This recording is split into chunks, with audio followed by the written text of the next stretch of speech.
Okay, that's us on now. So who fancies doing a recap? Oh, we've lost someone. Okay, well, Yeah, I think it's just having connection issues. okay, well, those of you that are here, who wants to do a recap of what happened last time we played a couple weeks ago now? 3 weeks ago, something like that. Oh, I can't remember what happened. There was a whole bunch of different threads going on last time. Yeah, this sounds narcissistic as fuck, but I can only remember the Naren and Zorgar thread. Well, You that's, do now in you know, Zorgar. Because I lived it. Yeah. Yeah, Algebra. each of us do our own no threads. metagaming. You only know what your character knows. Yeah, just do Oh, your own shit. thread. Yeah, that'd be a good way for doing it. All So right. on scale, the two Markex brothers and Zaza were face to face with some sundial faced fuckers. Mm-hmm. First decided to fight them a little bit, and then Zorgar vanished. So Naren decided to run. Found out he couldn't run very far. Zorgar reappeared. The sundial fuckers just grew wings out of nowhere, flew up. They already had wings, but yeah. Out of a bit of a scuffle, managed to defeat the two sundialed faced beasts. Beasts. And then fled the brand new hideout. We just got to go back to the old hideout and prepare for the next day. Yep, that's about what happened on scale. What happened elsewhere? Good question. I had a meeting. You did? With some wizards. Mm-hmm. And then I told them all the horrific stuff that had been happening. And they were like, well, shit, that sucks. And then I am now in the Nethergloam because I need to try and help out Malbryn. I don't have any extra details. That's yeah, that's what was going on with Lidda.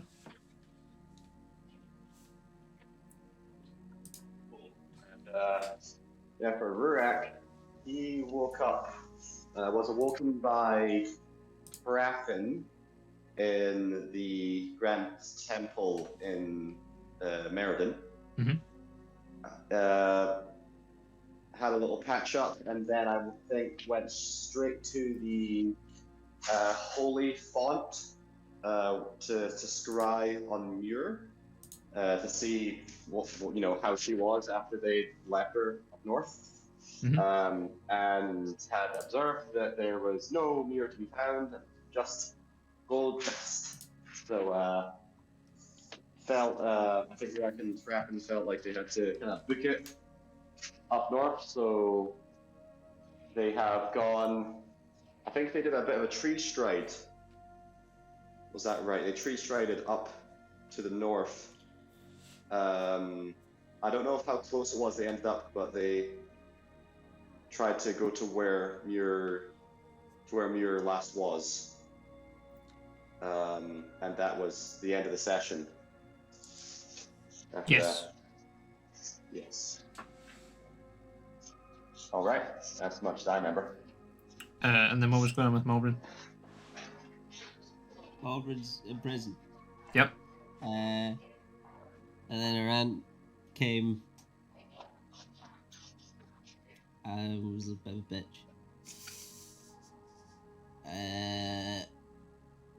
That's kind of it. Yeah. Mm-hmm. Yeah. Malbryn's in prison. Yeah. Malbryn's in prison. Malbryn met her aunt. Malbryn had all of her stuff taken off her. Lidda's down in the Nethergloam now to rescue Malbryn. Naren and Zurg are on scale, doing scale stuff, and I think we had left off with Rurak and Hraffen standing, like looking at the remains of Muir. All her sandiness that is all that is left of her. So, I suppose we should pick up probably. I think we'll pick up in the Niederglom. Jake, Yes. are we using the foundry that's run from your computer, or We the are, yeah. normal one? The computer one. Okay, cool. I wasn't sure. Yeah, no, you're all good. I see you in there. I see your wee dot. My guy, yeah. Your wee guy. La computadora de Jake. Word.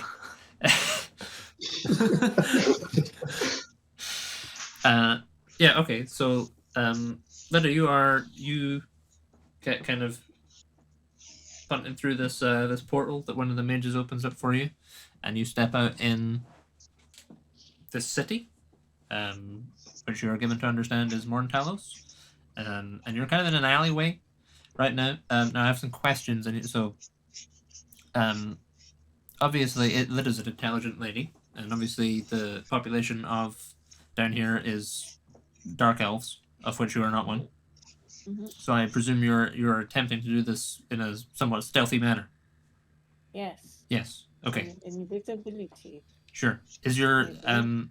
so when you went into the anti-magic zone, your magic staff that would have gone out, the fire on it. But would you have relit it, or would you have kept it extinguished once you were out of the anti-magic zone? That's a good question.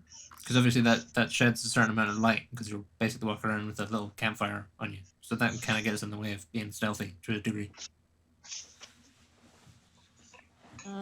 I feel like she actually, not just because it's, well, I mean, it's useful, but it's also not useful because like, if I want to use it, then I can't really use it because it's extinguished. But I probably don't think she would have lit it back up yet because of everything that sort of happened. Sure. It's just like still, she hasn't had time to think about that. Basically, she's just been like dealing with the fact that people are dead. Okay, so okay, so you step out into this alleyway. As you are, there's no one around. You're just in this alleyway, kind of in the shadows, and you're kind of near to some kind of wall, perhaps the outer wall of the city. You can hear the kind of hustle and bustle of city life going on around you. The architecture down here is kind of very unusual, but you kind of recognize it from when you were in the other Dark Elf city a long time ago.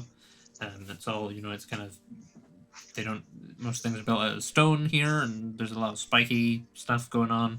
You can see kind of down the road a wee bit, there's like a lamp with bioluminescent fungus glowing in it. That seems to be what they use for lamp lights down here. But you are in this Dark Elf city. It would obviously give us you probably don't even need to give us a history check. You'd probably be aware that it's kind of, if people find you down here, they're certainly gonna ask some questions, and it's probably the sort of thing they might detain you for, because you're kind of not meant to be here. So 2 people in prison is better than 1. That's for sure. So what is you obviously don't have any real idea of where you are, where Malbryn is, what the layout of the city is like or anything. So how are you what is your plan, and how are you hoping to accomplish it? Well, she told me that she was in like a keep or something. There is definitely some information that I got from her. Mhm. So my plan of attack for that would be to go invisible and go searching for possibly the most large or central building I can find. Okay. Sure. So you can mark off the spell slot for invisibility, and give us a general stealth check. You'll be invisible, but you're pretty up to speed with this kind of thing. Modifiers or just. You have advantage because you're invisible. Okay.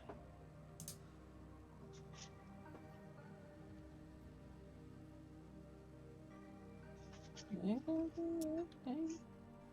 Is that the right thing? I don't know what happened there.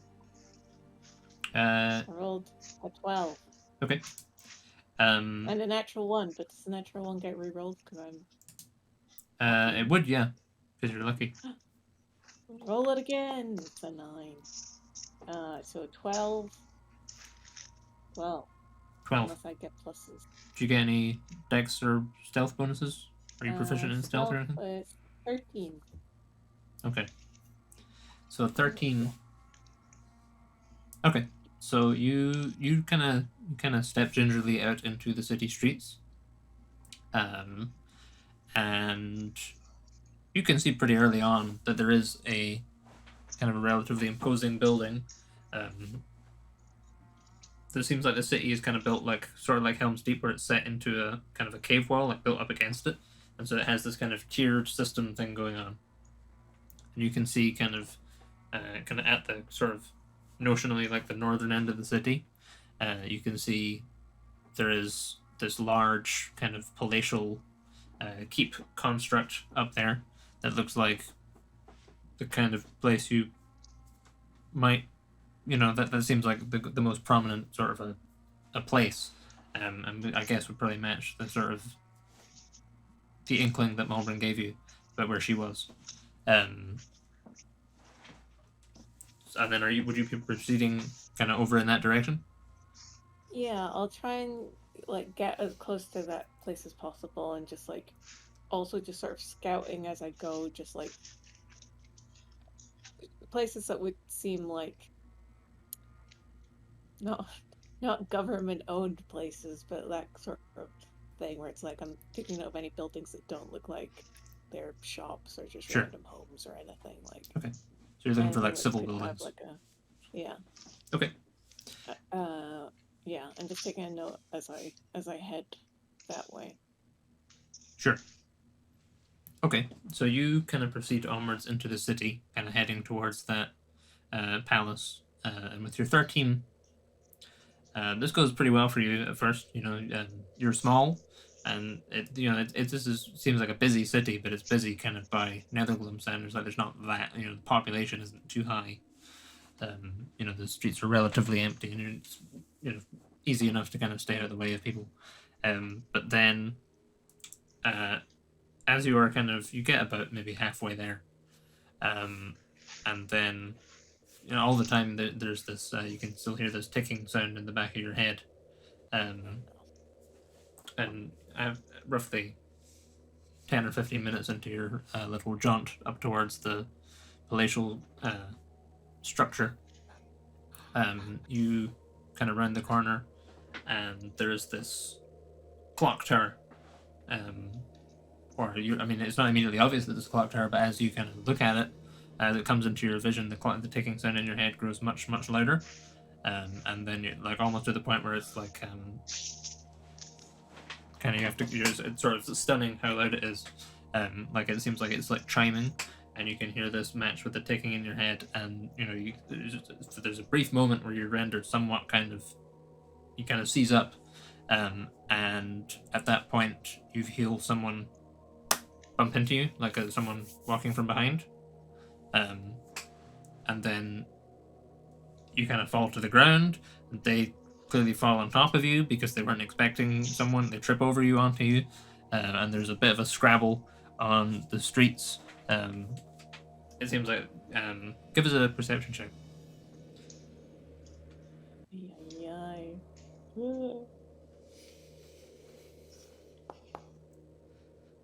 Funny, but not 20. natural.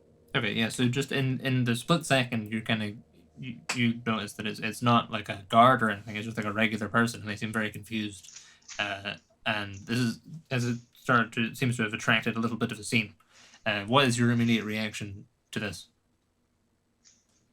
After the chiming stuff, I think Lidda's probably pretty spooked and literally just gets up and starts running. Sure. Are you just going hell for leather? Yeah. Sure. Okay. Give us Get out of there and then dash into that slightly emptier alley just to get like breath back. Sure. Okay. Okay. Yeah. So you kind of scrabble to your feet and run off. Book it for an alley nearby, and you manage to round there.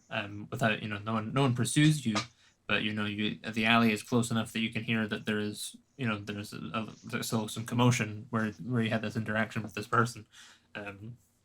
You can hear like people kind of gathered around. You can hear some people like sounds like there's a certain level of jeering going on, probably towards the person that fell over.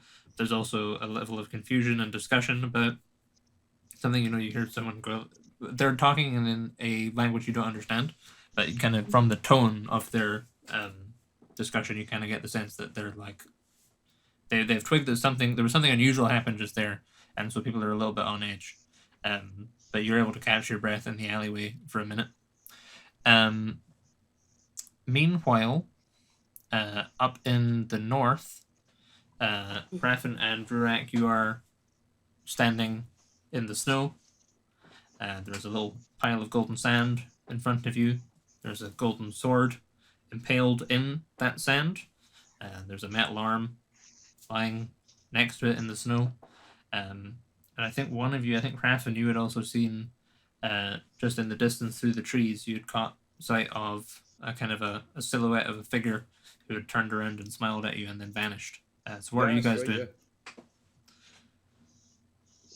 Should we try and rehydrate? Yeah. I think Rurak is going to gather up as much dust and Muir remains as possible just now. Yeah, that's what Rurak's going to just Sure. We talked about this last week, didn't we? Is there something we can do with this dust where we're not going to take it and get it examined or something like that? I think we should try and get it examined. I don't know who by, but we should definitely have it looked into, yeah. I think we should, Merredin's probably a good start. There's like a lot of smart people in Merredin, so... Yeah. Yeah. That's where Lidda is, yeah. What last we knew of? No? Oh yeah, I don't think I told you guys I'm away. Yeah, so I think the last that Rurak and Raffin knew was that Lidda was in Merredin. Yeah, and we'd probably want to go there anyway, because that's where like all the smart wizards are and all that stuff. Probably, I would think so, yeah. Plus also that's where we're teleporting to anyway, because I don't think you can do any more tree strike stuff, but Rurak can do one more return to Merredin spell. Yeah, I think I used it up. Yeah, that's okay.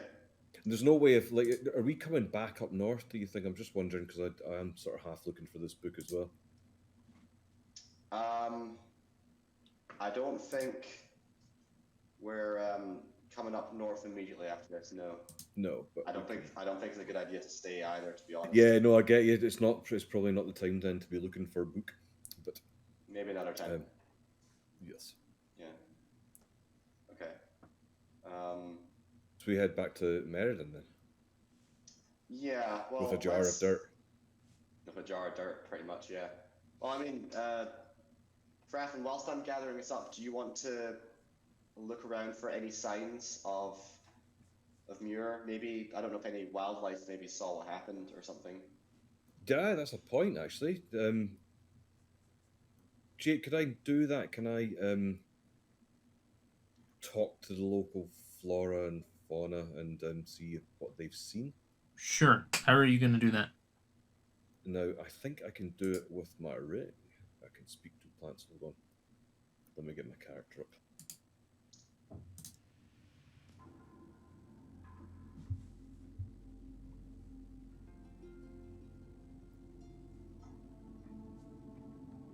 Yeah, can you speak with animals on my ring? Are there any animals around, first of all? Right now it seems like no.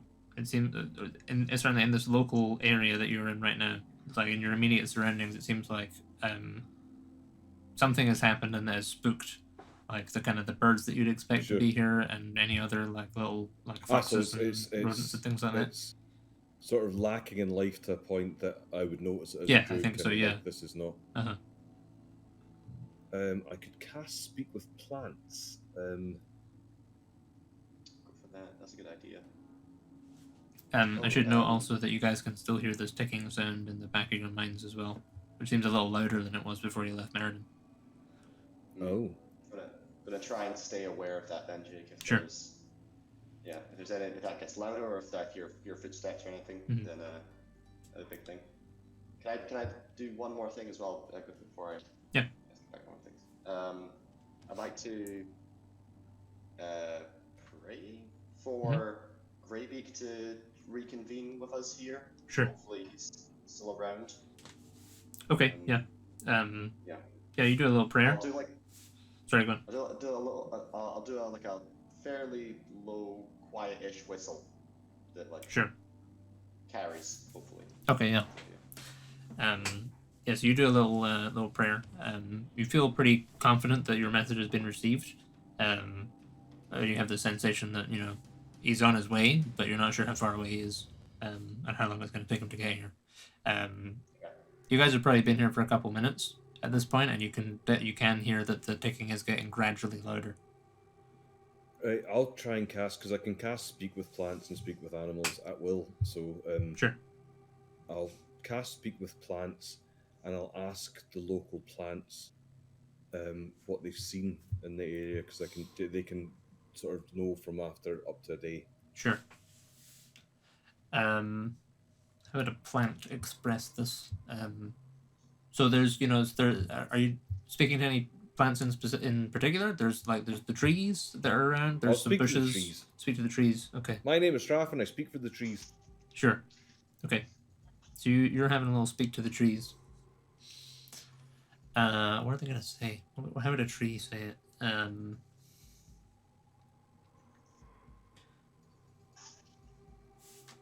Let me read the Would it spell. help if I was more specific? No, I think this is just me trying to figure out Oh, okay. how to roleplay a tree. Let me just read the spell in case it says anything in particular about it. They wouldn't speak so much as bark.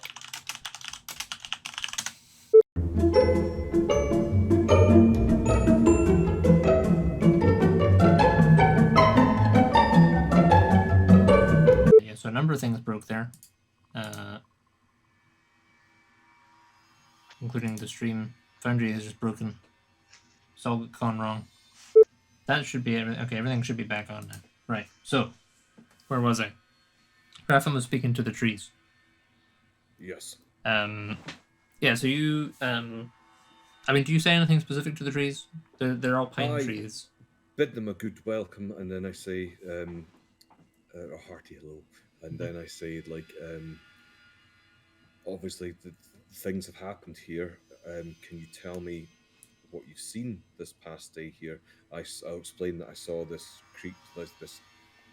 thing with the bright eyes that disappeared, so I'll ask them about that, and I'll ask them what they know about what happened to Muir.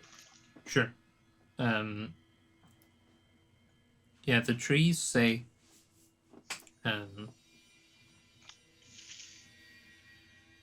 they say something different was here. It walked on metal roots. And then when you describe the thing with the bright eyes, they say, yes, he was here. He made it very bright. And then the woman was not here anymore. Okay. Can I ask them, I'll say that I can hear this ticking sound. Can they hear the ticking sound? Do they know what it is? They seem confused. Okay. Well, then I will thank them. Sure. But yeah, I'll explain all this to Rurak, but it looks like we're on to plums here. And you've missed a bit. Same got missed last time. Yeah, you really think you'd have gotten it by now? You think so? The big wall. That sucks. So she's gone now. And we don't know who the dude is, but at least it's confirmed that I'm not the only one that saw him. So Well, this dude is news to me. Which dude is this? I thought I'd explained that earlier on, but I saw just at the end. I saw Oh yes. some sort of humanoid creature with bright eyes that the eyes flashed in the dark and disappeared. Jake, can I do any sort of history and/or religion check? I'll explain to because- Rurak that the trees told me that this creature or person made everything bright, and then Muir was gone after that. So this must be the one that's responsible for Muir's turning into dirt or sand. Yeah. That's it. Okay. That's at least that's a lead. That's something. Jake, the yellow bright eyes. Yeah. I have a feeling that Rurak saw a pair of yellow bright eyes on his voyage to find wings Oh, that's right. Yeah. up the mountain. Yeah? Whilst he was resting in a cave. We've definitely seen bright eyes that disappeared before, but it might be unrelated. Yeah. I don't know if it was exactly then. That's when I think it was, but I can't remember exactly. But I was wondering if maybe there is any history there with Rurak and those yellow bright eyes, or give us a religion check. Give us a religion check. I roll. Oh yeah, I've got a roll for you. Yeah. Yes. Okay. Yes, please. Right. Okay. Rurak. Just say a random number. Roll again. Flick your paintbrush at the wall, and however many splotches come up. Well, like a. Yeah. Oh, Yeah. shit, 32. I rolled a 50. Yeah. Okay, so you got a 19. So with Wow. That's plus 10 with wisdom and proficiency. okay, So hang on. Yeah, so it's doing half of it. It does your proficiency, but it doesn't do your wisdom. So you get 24 all of them. Great. Okay.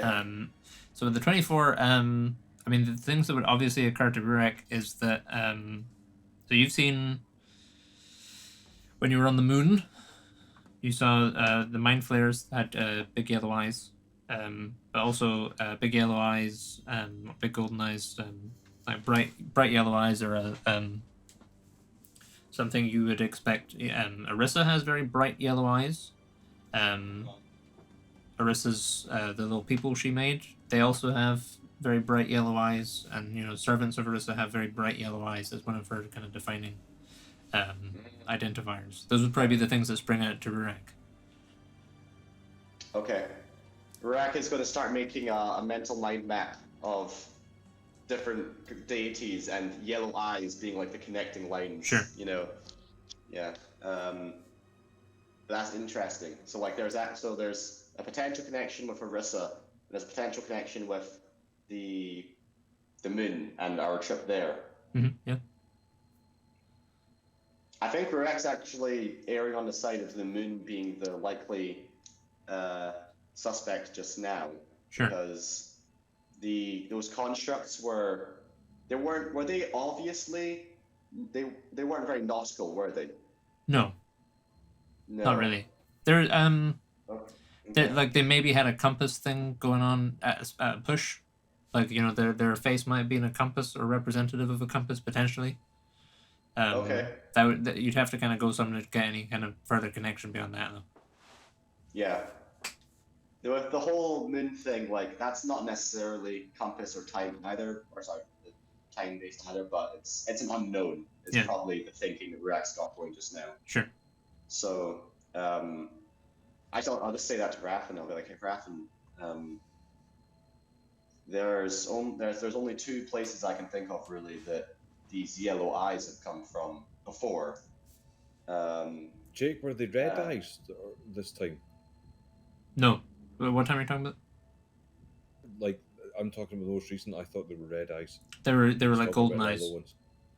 The what? They were like golden eyes. Oh, right. So that's kind of yellow. Kind of yellow, yeah, yellow. All right, sorry. Carry No, on. that's fine. So yeah, either maybe they're servants of Orissa, or maybe it's connected to our adventure on the moon, when we got your staff. 'Cause Oh yeah. What I'm kind of worried about wasn't there a few of those celestial beings that There managed was to there was escape? some yeah there were some that we haven't met yet, I think, and there's certainly more than one of them. So, but was it the Potential. celestial beings that had the big eyes? I suppose it's the kind of thing they could zap somebody into dust like that. Yeah, probably. I can't remember exactly. I mean, Brafton, you saw them. Did the humanoids that you see look similar? Jake, did this humanoid I saw look similar? Not really. When you were on the... Hang on, sorry. Jake, you're muted. Yeah. You're muted. Sorry, I was eating. Okay. Not really similar. When you were on the moon, the astrals, you never saw their eyes, so they could be those eyes, because they wore masks this whole time. Okay. But gold was a significant color for them as well. Like all the architecture on the moon that they had put in had gold as an emblem, as a kind of a color. All the magic they did was golden tinted, so it is possible they would have golden eyes underneath a mask. Okay. Okay. Were their proportions like? Well, is it pretty indistinguishable? Were the celestials, the astrals, they weren't like particularly tall or anything, were they? no, but while the what I saw wasn't immediately like the astrals, their use of golden color would suggest it might well be them. You can hear this ticking sound is getting awfully loud now. Sorry? This ticking sound in the back of your head is awfully loud now. Right. I don't know about you, but I'm hearing that ticking sound loud. What shall we do? There's not much the two of us can do here, really, is there? No, we're going soon. Jake, have I gathered as much as I can? Yeah. Have you got a receptacle you're putting this in? Remember, I grabbed some back at Jake- the. Oh, you the did, yeah. Grand You did, yeah. Temple? Yeah. While he's doing that, can I do a quick nature check and to see if I can spot which way this creature went, or What creature are you talking about? the thing with the eyes? I mean, Can I you spot definitely the saw tracks? the direction it was going in. Oh, okay. It was kind of like basically straight ahead of where where you appeared. Like if you looked straight ahead, that was the direction it was certainly in, and then it vanished. But yeah, by this point, a couple minutes have gone by, so you've definitely scooped up most of the sand into your receptacle. You also find her arms here, her other magic items are here, like her necklaces are buried in amongst the dust as well. I've gathered all that. Sure, I yeah. can. That's everything I can see. Yeah, there's still a kind of an outline of sand, there's kind of the ground level stuff, but like all the loose sand has basically been cobbled together now. Okay. So you've got like 90% of Muir. She might be a little short, but we'll try our best to get her back.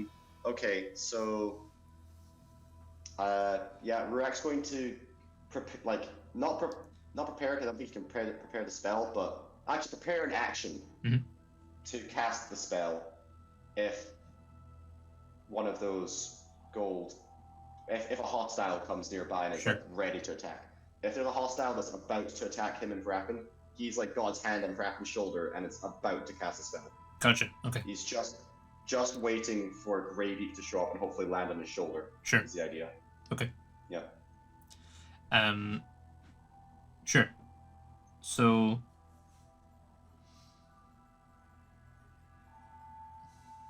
there's not really much point in cutting away. So a couple of minutes go by, or maybe about 45 seconds go by, and this ticking is going gradually louder, and then at a point you can start to hear this kind of clunky mechanical footsteps, and then kind of emerging into view come two of these golden constructs with the swords of the hands that you recognize. You recognize them as being your respective constructs. I paint a mental picture of my construct. So Sure, that's my guy. Yeah. They look very similar. I'm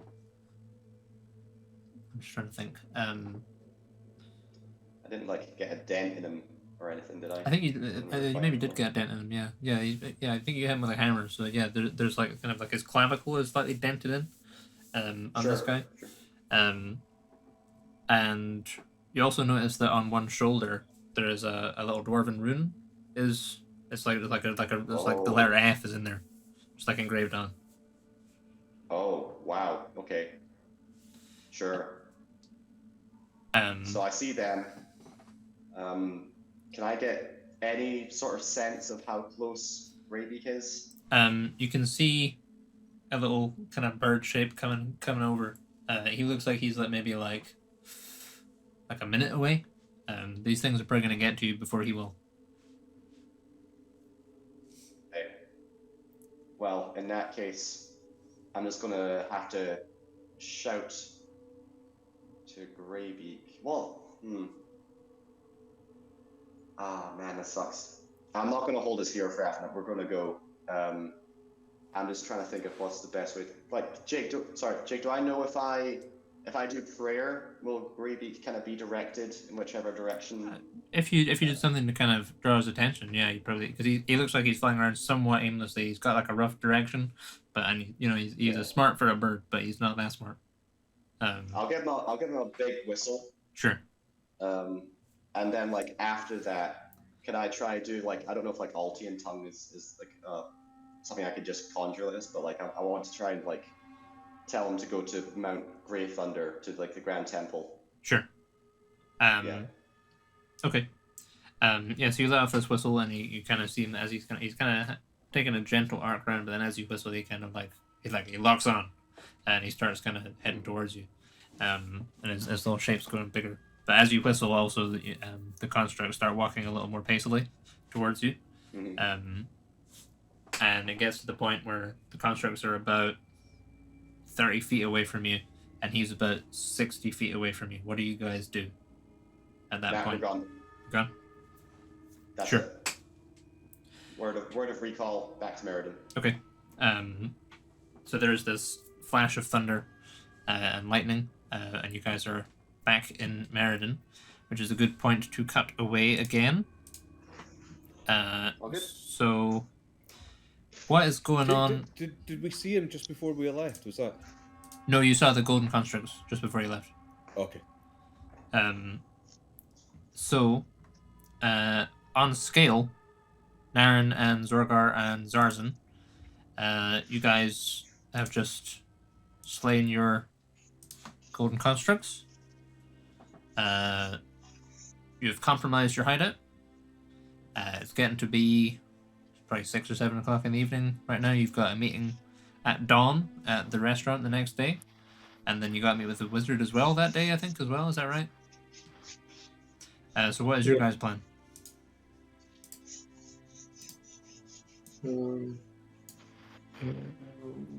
Is there any evidence left around that we were? Are the corpses of these things still there? Or did No, they they've kind of dissolved in golden light. There's some beads of sand, but that's the only evidence of them. Just, I guess, retreat back to the old hideout to regroup for now. Sure. Try and make sure no one sees where we're going or follows. Okay. Or... You guys aren't in disguise anymore, right? No. Okay. So it's gonna maybe be a little bit of a skill challenge to get home. Nice. Because there's been a certain amount of ruckus has been attracted. And obviously you are wanted men. So let's see. So let's make it. It's not going to be ludicrous. It's going to be DC 16, and you're not that far away. So you're going to need to get 3 successes before you get 3 failures. So of the 3 of you, who wants to contribute a little skill to getting home quickly and quietly and safely first? Sure. I'll go for the classic move. gonna just use athletics to fucking vault it. Okay. In terms of not attracting attention, that is gonna maybe. Oh, is that what the skill challenge is? Well, it's for? kind of it's for getting. Well, I mean, to be fair, it's for getting from your old hideout to your new hideout, from your new hideout to your old hideout, without people being able to follow you to your old hideout. If that makes So sense. if I run fast enough. So if you can run fast, if you do it stealthily, then it'll be less likely that the people will kind of like cotton on that you're here. Whereas if you don't really care about them cottoning on that you're in the city, then you can kind of do whatever you want. It's kind of up to you how you want to do it. So if I don't do it stealthily, they'll realise that the Markex are in. There's something to be more likely to realize, yeah. Okay. Like, a dude that looks suspiciously like Darren Markex and then bolted it as soon as everyone noticed is going to draw a bit more attention than a dude that maybe just looked a wee bit like him.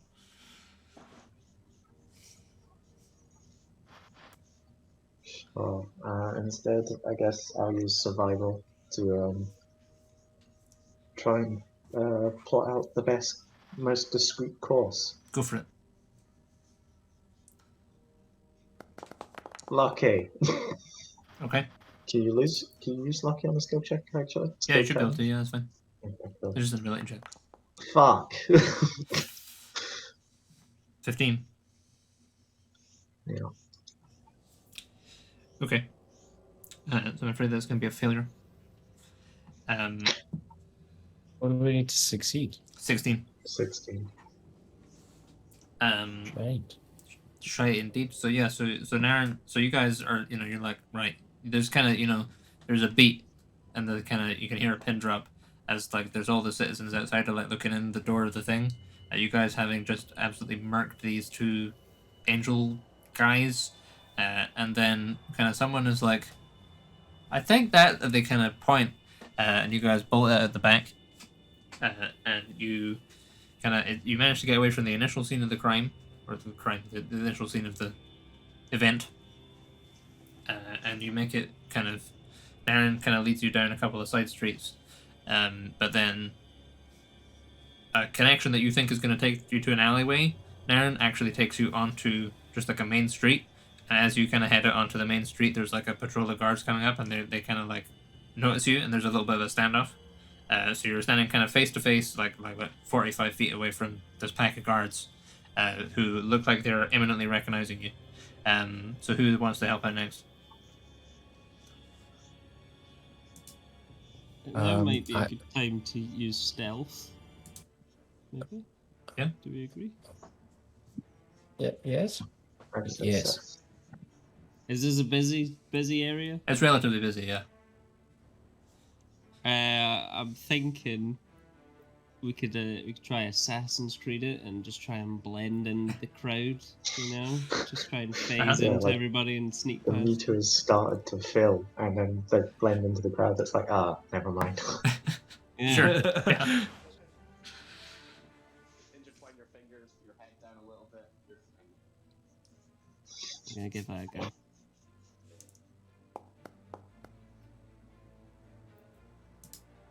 There you go, 23. All right.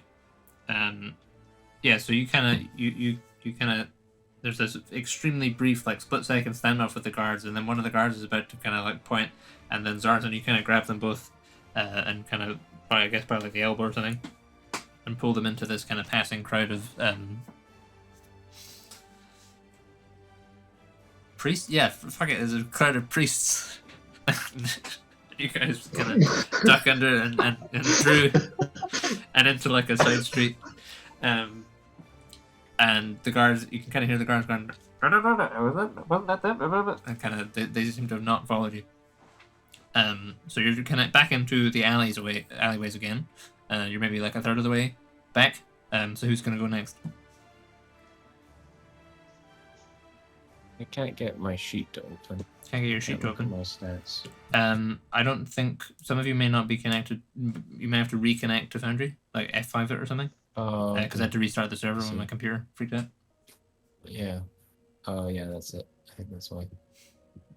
What's the password again? Redgate Tribe. One more. Oh, We're on a on stream. stream. We just docked. That's not the Oh, we have password. him. Don't connect. Is anyone watching? Probably not. Also, there's no the link. Yeah, but Hold on. I'll change the password next week. Let's do a different password every week. Different password every week. first week red, second week get, third week tribe. Okay, blue. Okay. 1 gate tribe, 2 gate tribe, red gate tribe, blue gate tribe. Okay. Okay. This is loading. I'm back. All right. Yeah, there's my sheet. None of my skills are particularly useful this time.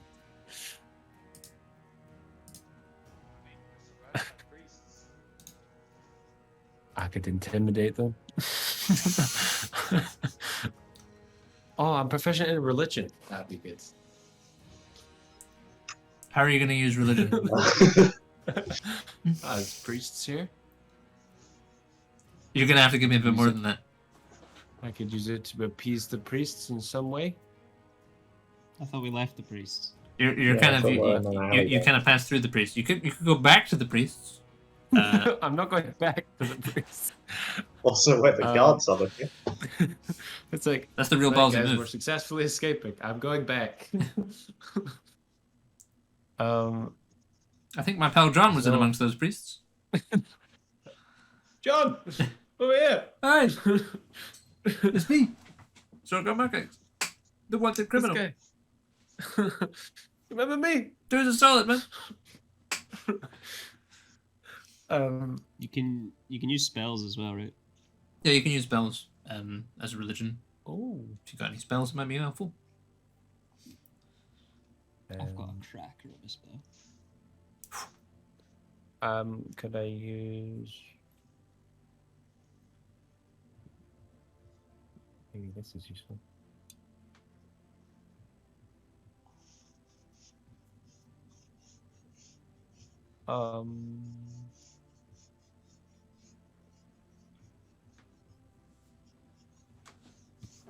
I was gonna say, can I use haste? Because I have that. Haste spell, would work, yeah. but that would just. It's basically just using athletics in a roundabout way. If you were gonna cast haste, I'd give you it as a religion check if you want.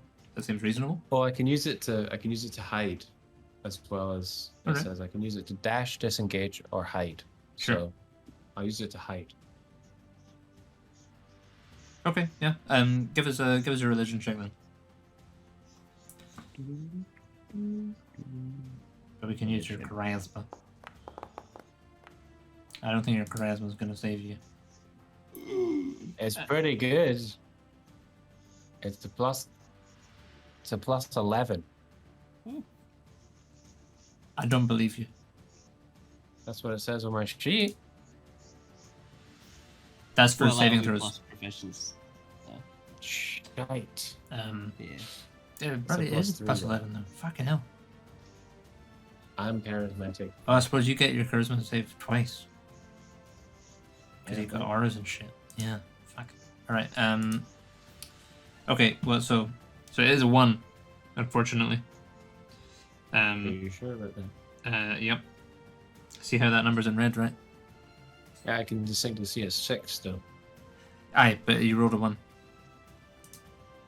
But bonuses. So did we just lose the skill check? I think unfortunately, We were in an alley and we lost. Oh! so okay, so Can let I me figure this out.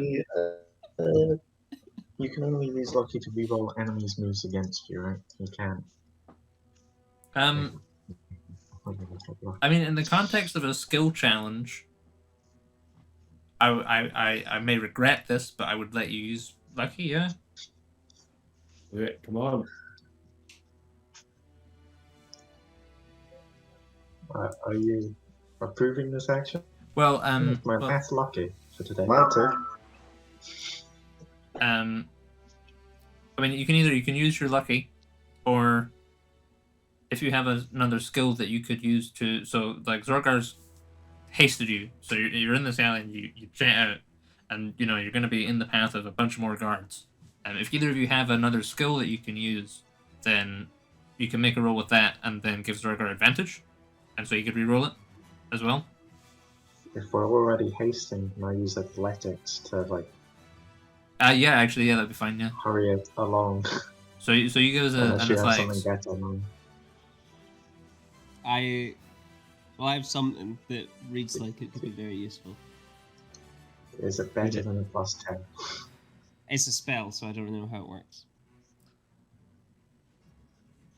Like how would you do a spell for a skill challenge? You'd probably make a nature check as a ranger.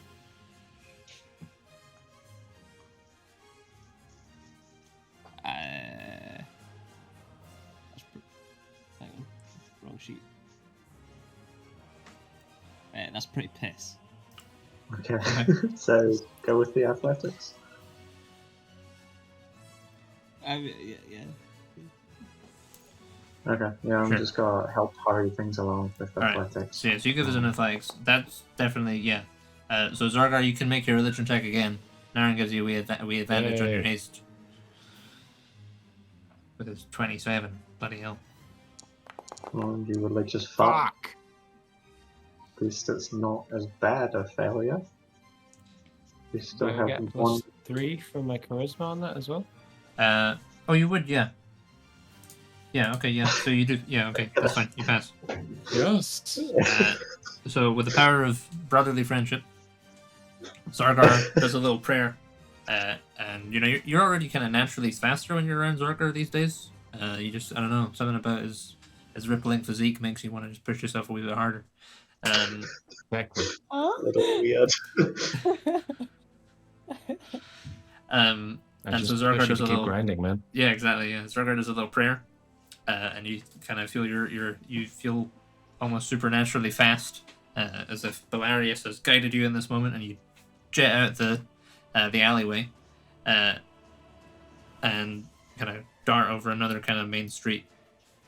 And this time there's guards coming from the other direction, and you kind of all three of you run out kind of kind of slow motion camera style, right? And you run out, and then the guards kind of notice, and then Naren, you kind of grab both Zarzan and Zorgar by the shoulders, and you kind of heave everyone forward, and you make it kind of across the street and into the alleyway and round and out, before the guards really kind of notice what's going on. So you're on 2 successes and 1 failure. Zarzan, how are you going to help next? It's really annoying if I have to use nature for this, because the spell's called Pass Without Trace. Oh, you could do that with stealth, I think. Can I use my hang stealth on. again? Let me have a look at your I sheet. already used stealth. Have you got another skill that could reasonably be making a... It's a cracker of a spell. It is a cracker of a spell. I mean, I've also got athletics, but that'll be like 3 athletics. I've got perception. Other than that, I've got none. And the perception isn't great. Oh, that's okay. So it could be a nature with your wisdom. Or just make a... You can make a spell casting ability check. So add your ranged spell attack bonus. Everything to kind of codify the skill challenge rules. What is my ranged spell attack bonus? It should be wisdom plus proficiency, I think, as a ranger. That's +6, I think. Because my proficiency is 4.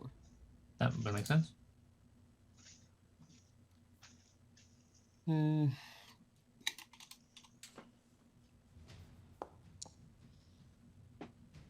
no. Oh. Oh no. Does anyone else got anything they can use to help out Zarzan here? It's one off. Is there any rule against helping every round? As long as you're not. I think. Your You mic cut out a totally little went bit, but I think it just is. Oh, Oh, hello. Hello. come on. Yeah. So I could maybe help him. Yeah, like if you're not using like a skill you've already used, then that's fine. But it means you also like the skill you used to help, you can't use it again to make one of your own checks. We just Sure. need to make it. Yeah, but if we make it, we make it. Yeah.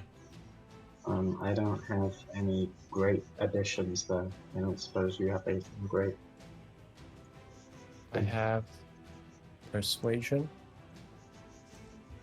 Right. intimidation, and athletics. That's about it.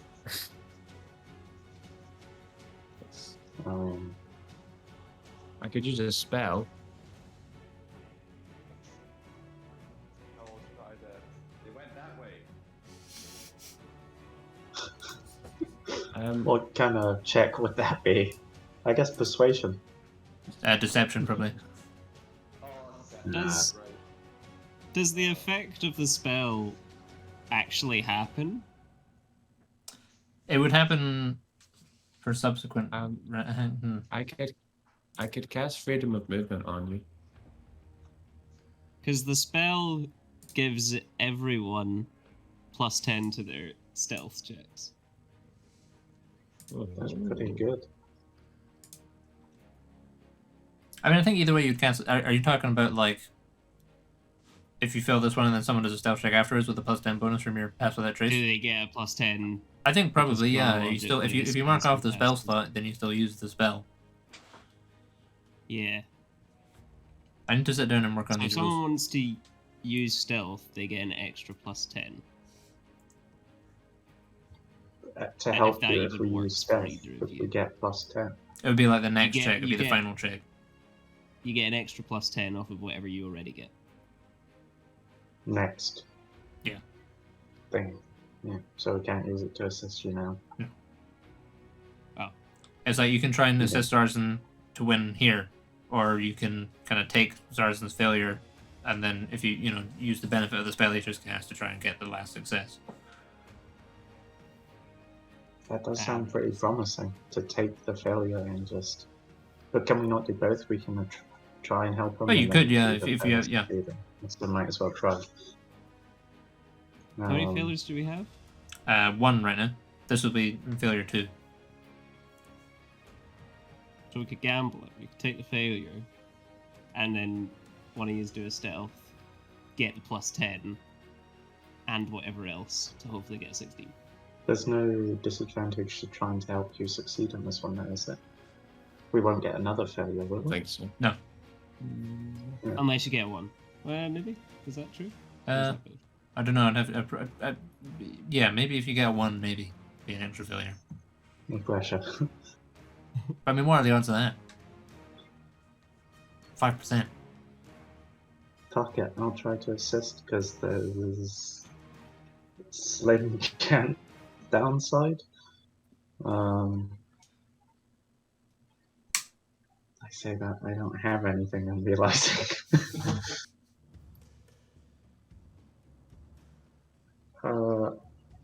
All I have is perception, and I don't know how I utilize that. Or animal handling, but that's even more useless.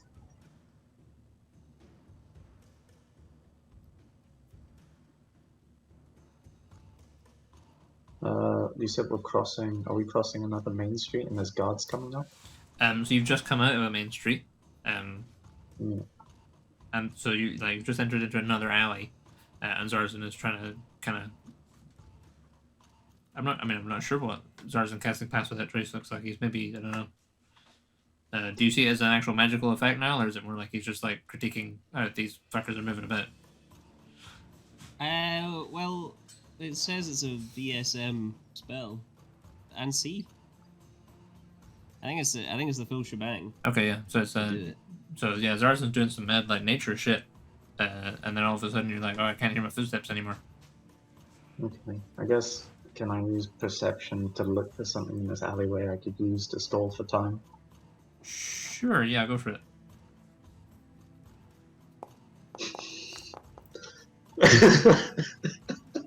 Do you get anything to that? Because that's just your proficiency. Snake eyes. I should have plus I think. wisdom. No, nothing. Naren is very Nice. poorly designed for skill checks Oh. because I've taken purely feats every time I've had the choice.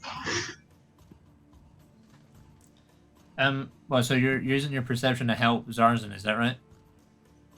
Yeah. Okay. Well, I mean, normally the rule is that if you get above 10, then You get +2, right? it grants it +2 or an advantage. I think for skill check, probably advantage. Cool. So yeah, Zarzan, you can try yours again and see if you get above your 16. Just take the +2. Or yeah, you can. Yeah, right. Yeah, you can just take +2. Sure, sure. Yay. Hey! Uh, So we win. yeah, you win. Yay! Yeah, so you kind of haste over that road and into the alley, and then Zarzan casts a little spell, and then all of a sudden you feel a lot more. You're moving like a knight, and it's it's twilight and things like that, and you're pretty close, and you manage to snake through the last couple of streets without anyone really noticing you. You kind of just sort of almost supernaturally don't draw any attention to yourself, and you end up back in the warehouse. Nice. So, yeah, you guys are once again safe. You're in your warehouse. Huzzah. So we will cut away again. Let's go back to Lidda. So Lidda, you're in an alleyway, having a bit of a, pseudo panic attack, I suppose, or recovering from one. And you're still in the middle of Morntalos. You're about halfway through half the way to the palace, kind of looking building. What is your plan? I think main priority number one is I'm just gonna keep rushing to where I'm trying to go, Mhm. because right now priority number one is getting at least to where Malbryn is as soon as possible. Gotcha. I think Okay. especially with the ticking noise, it's like she's like, oh god, if they show up right now, I would rather have Malbryn there to help with the fight. Sure. Okay. So give us a stealth check for this next stretch. You can have advantage if you're still invisible. Yeah.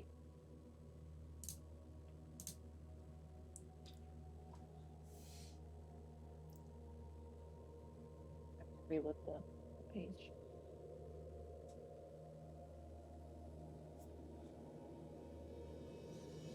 Hang on a second. It's alright.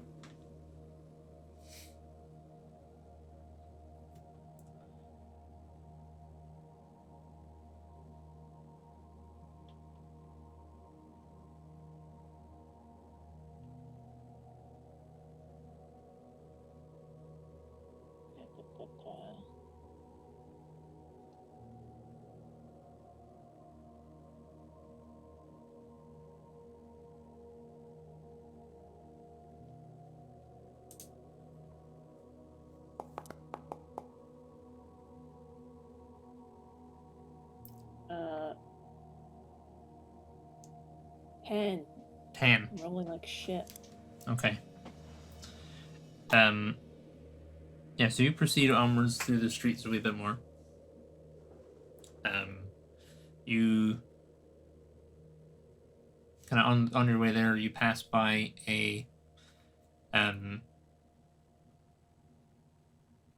like, because you're keeping an eye out for like civil buildings, and there's this building you see at first which you kind of feel is maybe a civil building, and then you kind of, as you're kind of coming around the other side, you notice that it's like a big like mushroom yard, but they've got lots of casks and stuff like that, and there's kind of a smell of alcohol around here. It seems like it's maybe like a place where they make that mushroom wine that Rurak has. And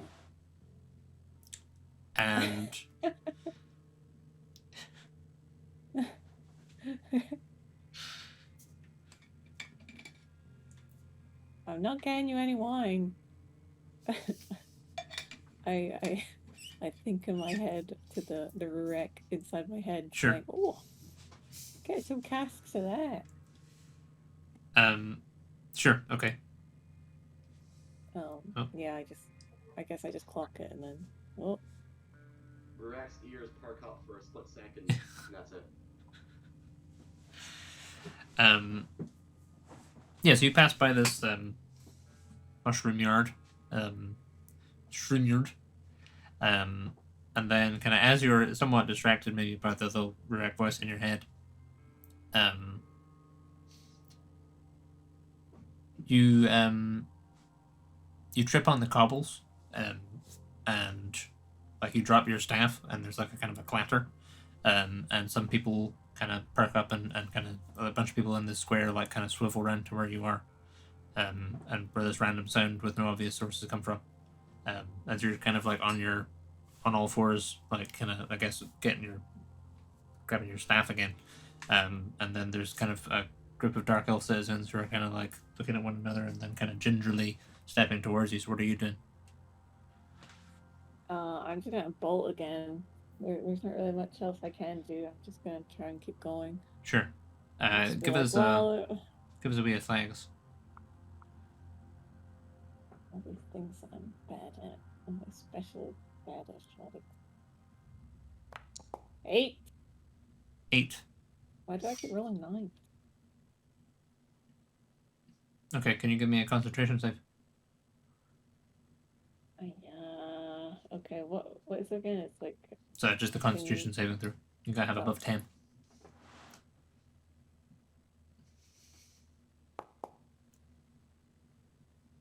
Eight. Okay. So you scrabble to your feet and you kind of, as you're sort of like running forward, as you do so, just the way that these citizens are kind of closing in on the spot where you fell over, and you're like, oh, I can totally make it through that gap between those two people, but then just one of them moves in an erratic way, or you're not moving quite as fast as you expect, still kind of regaining your balance, and you kind of plow face first into like their thigh, but in such a way that like your staff like comes back and like kind of blitters your nose off it, and all of a sudden, and you notice this because suddenly you can see your staff, and then there's like this gasp among this crowd of dark elves as they can see a little halfling wizard there, and there's like a split second where you can act before they're gonna presumably make other people aware of that. Am I gonna put invisibility on myself again, or am I? Hold on, let me just check my spell pick and see what other ones I have prepared. Sure. Or maybe I should just do invisibility straight away because I probably wouldn't have the time to think. But Lidda would know what her spells are right now.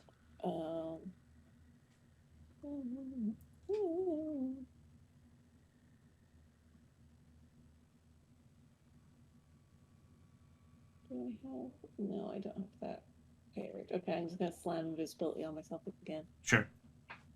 So you vanish again, and then all of a sudden they start going, guards, guards, or something kind of akin to that, but in a language you don't understand. Certainly it seems like they're gesturing for people like law enforcement or something, you know. If you were kind of imagining what a group of dark elves calling the guards would look like, they basically look like this. And you can kind of hear kind of armored footsteps from the distance. But you are invisible again in amongst the crowds. They're kind of there's a little gap for you to escape out of. If you want to give us an athletics check or an acrobatics or something, they're kind of like they kind of crowded around, and then you appeared, and then they kind of took an instinctual steps back. So there's a kind of a split second where you might be able to escape. I'll try acrobatics. Go for it. 14. Okay, yeah.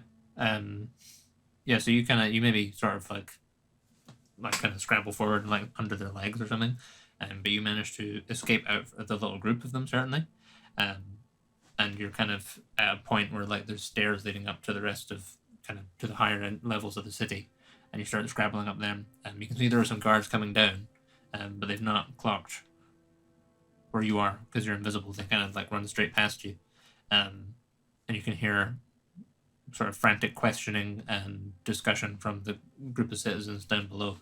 Are you just heading to the palace still? Yeah.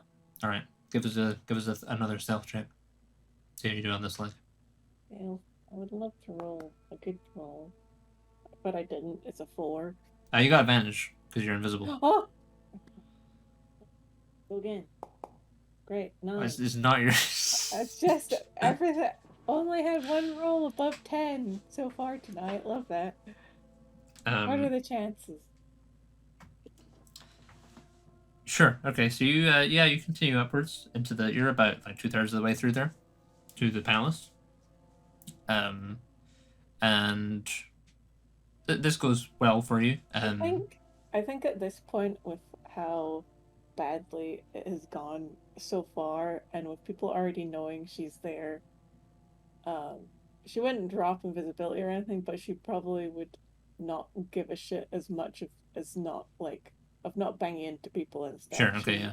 At this point, she's probably just like, oh fuck it, we're just gonna try and go fast. Okay. So if you're not so much stealthing, give us, if you're like more of a going at speed, you can give us enough legs. Oh wow! There we go. Net Okay. 20. There we go. But with a nice one. So it's nice. Sure. Yeah. So you take off, and you're like, right, okay, just a little bit further. Just gotta keep it real, keep it tight. And then you hear like a sort of like a weird kind of like kind of bugle call go up, which sounds like it's maybe like a intruder alert sort of a thing, and you're like, well, fuck it, and you just kind of leg it. And you bump into a couple of folk on your way up to this palatial building. You pass by what looks like a labor camp. There's like a mine up here. It looks like in kind of one of the kind of, as you're getting to you're starting to approach like the kind of the rock wall that the city's built up against, and you can see that there's kind of a mine at the far end, and it's supported by a labor camp. But most of the notice as you kind of are dashing by that most of the people working that mine appear to be surface species, and like you see some dwarves in there and stuff that obviously you don't see anywhere else in the city. But if you're not stopping or anything, then you'll be able to make your way to the palace with that. Yeah. Sure. Yeah, so you arrive at this giant, big stone, spiky building. And there's this big imposing set of double doors. There are 2 guards flanking it. And as you kind of arrive at the foot of the steps up to the doors open, and out of it you see a dark elf you recognize as Captain Rylandar. Takes you a minute to clock him who he is, but he is kind of coming out of the palace building, and you can also probably the other thing that you might notice is that he has Malbryn's knife on his belt, the one that she took off him originally, which Lidda would probably be aware is not something Malbryn would be likely to part with willingly.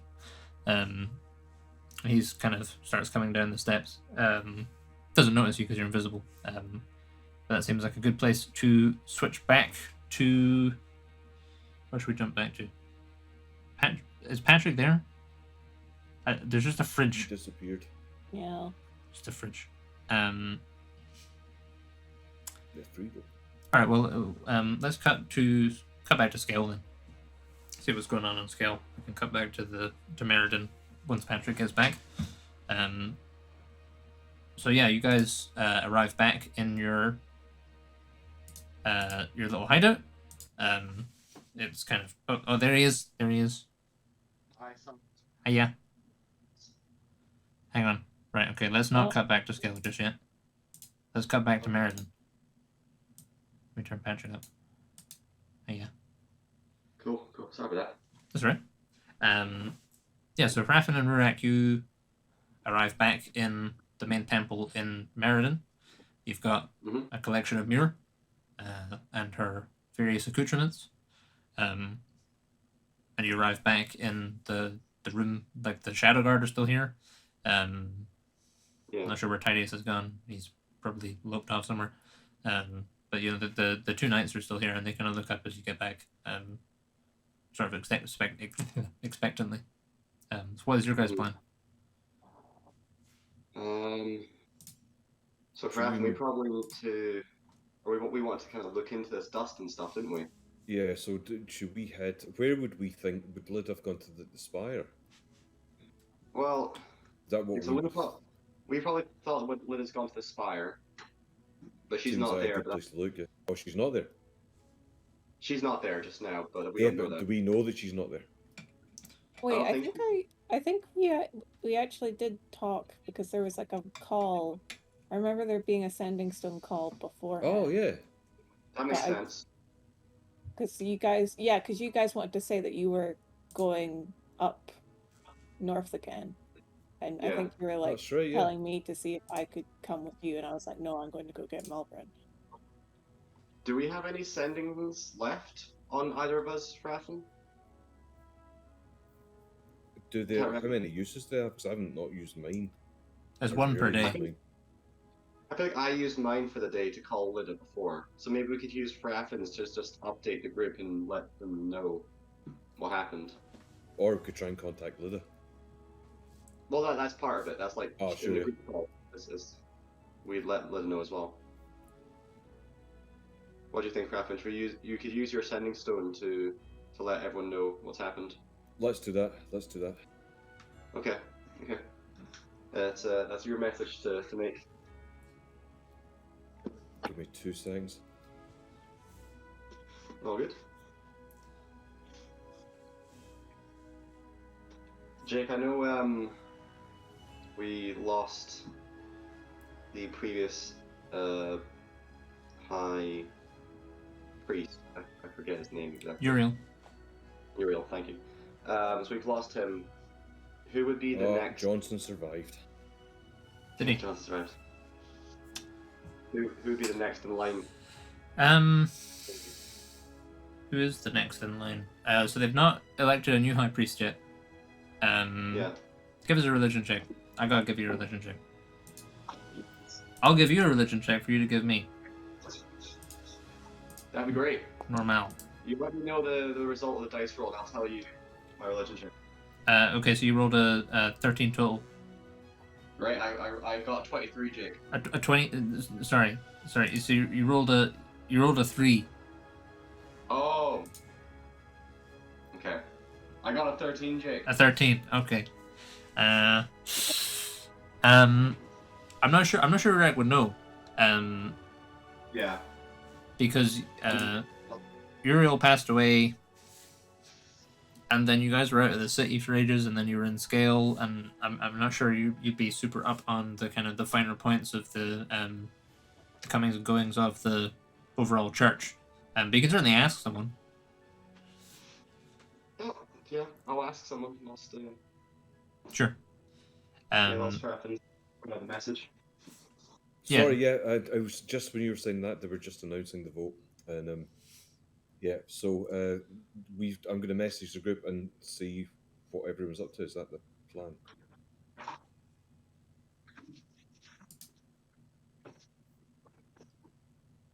Keep going. Was that the plan? I was sending to everyone to see what the state of play was. No, you're updating to see what we found up north. Yeah. The depth. I mean, like, yeah, an update from everyone else would be good as well. It's just, yeah, you're letting everyone else know what we did. Yeah.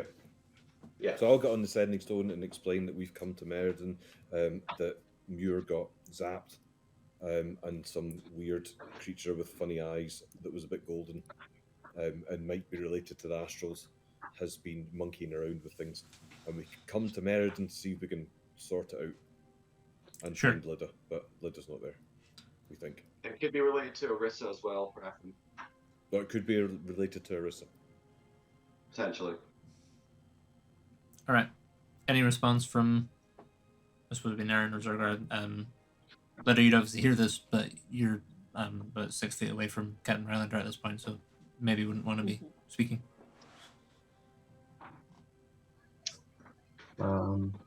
I noticed something when everyone was in Scale when we first got the hideout. There was a I saw yellow eyes in the alleyway watching us.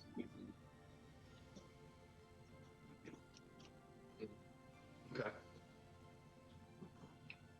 So, I feel like they've been watching us for a while. yeah. Okay. This isn't really, yeah, it's not new information, unfortunately, but it's fine. Thought we'd let it go. Cool, cool. We're gonna try and look into the remains of Muir and see what we can do. See if she can be reconstituted. Yeah. Cool. Alright. Sure. Yeah. So who did we hear back from? We didn't hear back from Lidda, no? No. Hmm. That's odd. Okay. There is like the slightest chance that the call doesn't work across planes. Is that right, Jake? There is, yeah, there's a 5% chance. In fact, let's see. Yeah. Okay. Yeah, there's a 5% chance, yeah. 5%. Or so Lidda says. Hmm. Okay. Cool. Well, I think Kraken, the best thing for us to do is probably try and find the smartest people that we can and see who has any sort of idea what this stuff is, what we can do with it. So Jake, I think I'm going to ask one of the priests in the church Sure. who would take Uriel's place. Sure, yeah, so I guess if you guys have probably arrived somewhat thunderously. So, after a couple minutes, there's like a little like prelate kind of like opens the door and like peeks his head in, just to make sure everything's okay. And then I suppose he kind of wanders over somewhat sheepishly and says, "Master Dunforge, is everything all right? There was a big crack of thunder." Yeah, I do apologize. My friend and I, we had to get out of a bad situation again. I see. I do apologize. I know it's twice in one day. That's all right. I'm just glad you're both safe. Everyone is safe, aren't they? Yes, we're all safe. There was a friend who left up north, but he can fly down here, so that'd be fine. I see. He kind of like must be nice, eh? Kind of like ribs you a little with his elbow, and then goes back to being sheepish. Yeah, it would be nice to fly. That's true. I'm wondering, do you know whom would be taking the place of Uriel here in the Grand Temple? Oh, well, I mean, they haven't really decided yet, but obviously there's a few hopefuls. Why are you curious? Is there something in particular you need? I'll show him like the vial of dust and any like other spooky leftovers, and be like, so our friend. How much of this story does Rurak know? Our friend was attacked by these golden constructs, and she seems to have disappeared. I think actually turned to this dust that I hold. Oh, I'm sorry. I'm so sorry to hear that. Yes, me too. But we are trying to figure out what to do next. And I thought maybe there might be people in the church that have some idea. If not, we're going to try the spire, we're going to try everywhere. When you say what to do, are you trying to are you looking for just any sort of clue? Like if anyone knows which deity this is attached to, if anyone knows how to take this powder and bring our friend back. Right. Gosh. I'm not really sure. Well, I mean, you could. There is one thing I haven't tried yet. We could do. Is there a big central pedestal in the church, Jake? Yeah, there's certainly no shortage of altars. Yeah, I want to try and take. I'm gonna take some time on the main altar if that's all right. Sure, yeah. And I'm going to put Muir's equipment, her arm, her leg, her magical items, and the dust Uh-huh. down there. Just gonna attempt to revivify, or not probably not in less than a minute. I don't know if I have resurrect. Is that really high? That's a really high level spell, isn't it? I think resurrect 7th level. So I think you do. I think you are able to cast it now. With my ring. Sorry. Like you're well. I mean, you're currently 13th level, but I think you still have 7th level spells, right? Is it a ritual? Can you do it as a ritual? I don't know. Let's have a look.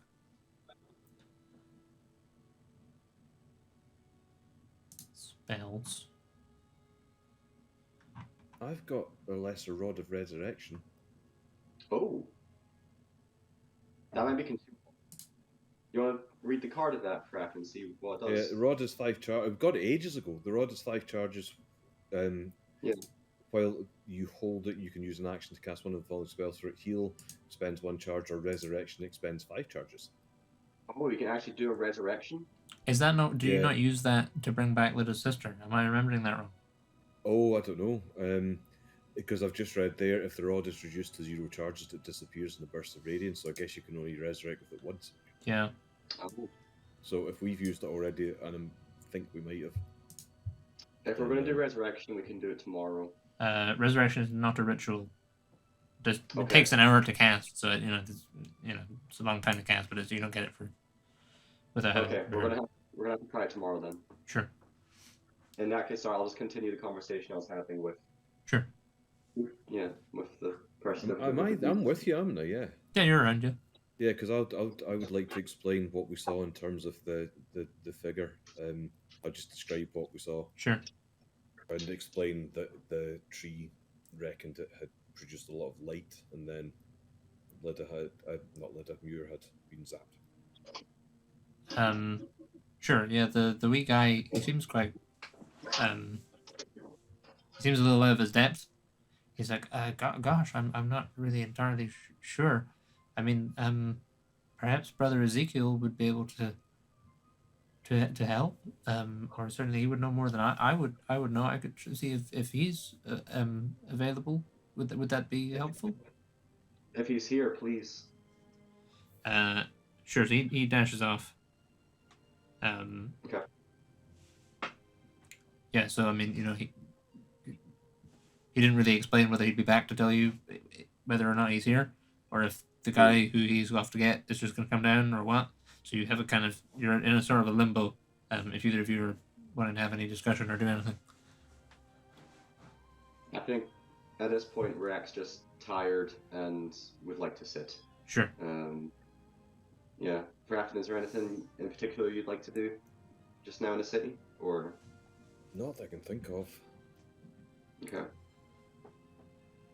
I mean, yeah, maybe Rurak, I think Rurak's going to go into prayer, but he'd be perfectly welcoming to Grafton to join him in meditation or anything like that. Yeah, I could do a bit of that. But calming with the natures. Cool. Sure. So you guys are just having a little communal prayer? Yeah. Sure. Yeah. Okay. Well, we shall cut away back to scale. And we'll cut back to you guys promptly. So yeah, Naren and Zorkar and Zarzan, you are once again back in the original hideout. It's like dinner time. And your tummies are maybe rumbling a wee bit. What, if anything, are you guys up to at the minute? Gonna go check the place to make sure no one stumbled here while we were away, and maybe scout out, look out the windows and stuff to see if anyone may have followed us or was just watching the place. So. Sure. Give us a perception check.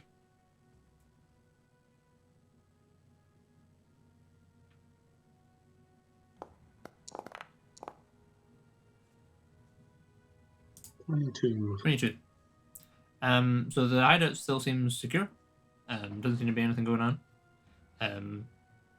With the 22, you do, when you're out checking out outside, you do, from one of the alleyways kind of nearby, I guess this is like maybe there's like an upper floor to this warehouse which you're checking out the window of, and you spot in the alleyway, it's kind of it's winter time, so it's it's getting to be pretty dark at this point, but you do see in the alleyway a silhouette of a little figure who appears to be watching, and then they kind of look up and make a little eye contact with you, and you notice they have big yellow eyes, and then they kind of vanish into the shadows. Okay. Is that all a very quick kind of interaction? Yeah. Yeah, like they like there's eye contact, and then they like immediately turn on their heel and disappear into the night. I mean, you can pursue them if you want. Remember.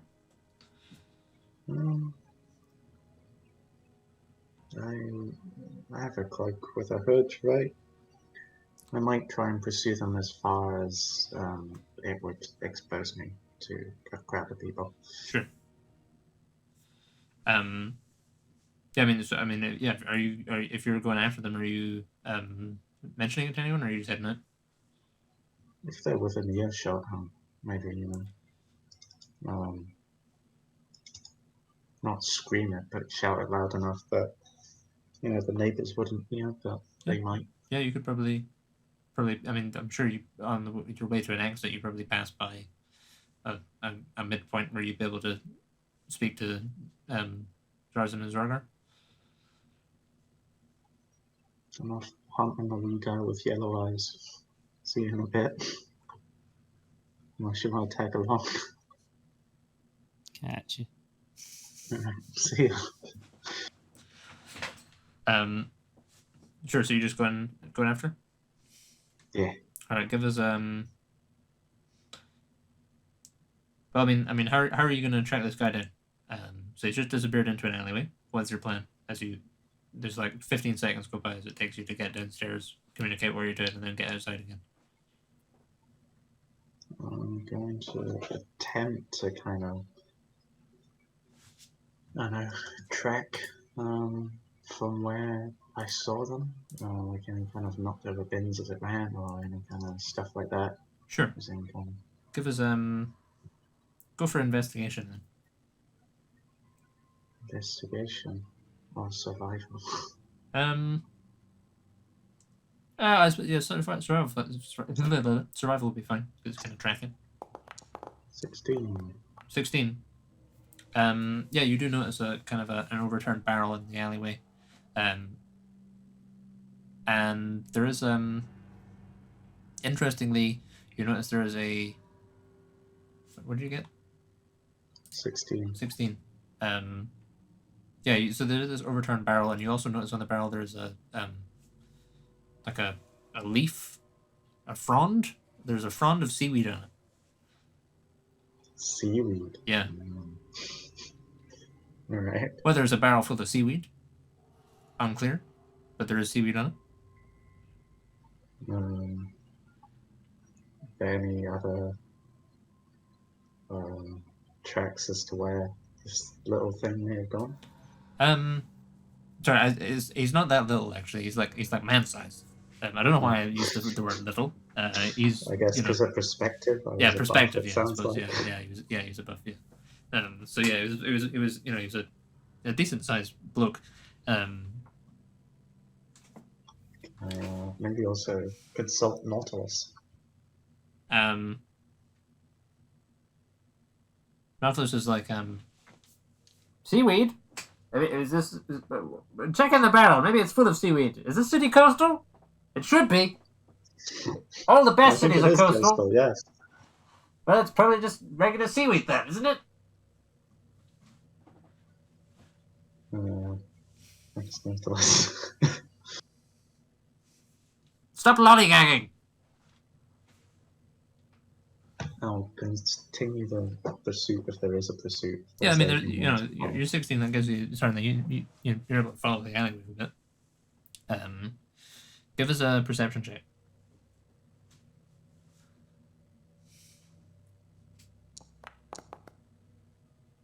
17. 17. Yeah. So there's a certain amount of like dust that has been like kicked up and is kind of settling, and you're able to follow that until you kind of reach kind of a main street. And there is relatively few people out right now. Like your flight across the city must have been at just like as everyone was leaving to go home, and there's now this kind of lull among the streets. And out the corner of your eye, you catch someone kind of like hurrying, like kind of west of you, like hurrying around the corner. That may well be the same person, or maybe someone entirely different. I'll proceed cautiously with my head down. Sure. Give us a stealth, son.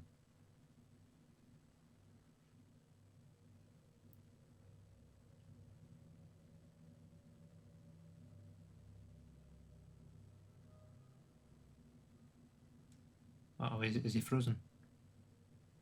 Am I frozen? That's spell last. What a pose. Yeah, sorry, I think I was my just chat thinking bed about for a it. second. Sure. Give us a stealth check if you're gonna kind of follow him head down. Do I still? How long does Zoslin's spell last? Oh, it's probably still active, yeah. Aha, okay. Plus 10 to this then. Oh, thank fuck. I might use a lucky for that, actually. My last one. It's a bold move. That Tom's the tank. It's got really evil. There we touch. go. Much better. 30. 30. Okay. Sure. Okay. I mean, so with a 30, yeah. So you get your head down, and you follow this figure, or you proceed down the street, and you kind of round a bend, and then you kind of clock them again, and see the way they're going next, and then you kind of continue on, and you realize that they're slowing down, and you're regaining on them, and eventually you get to the point where they're about 30 feet ahead of you, and you can see they're hooded. They're dripping, like moisture, and they're just kind of dotting it. I'm just appearing quizzically. Yeah, so they're kind of somewhat hunched over. They've got a hood up.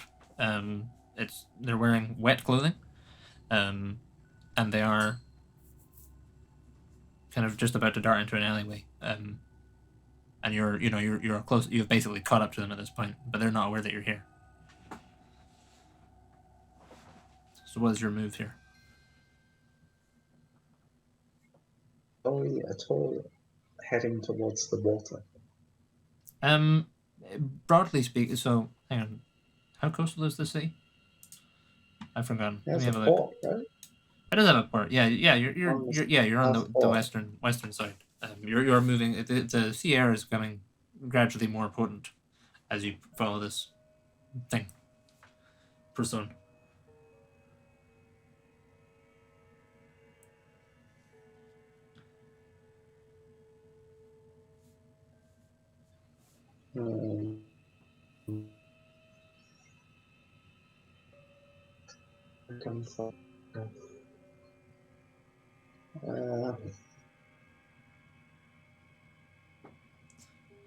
It depends. I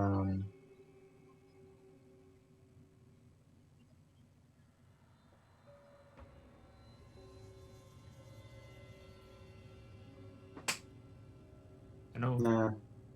Fuck it, yeah. And us.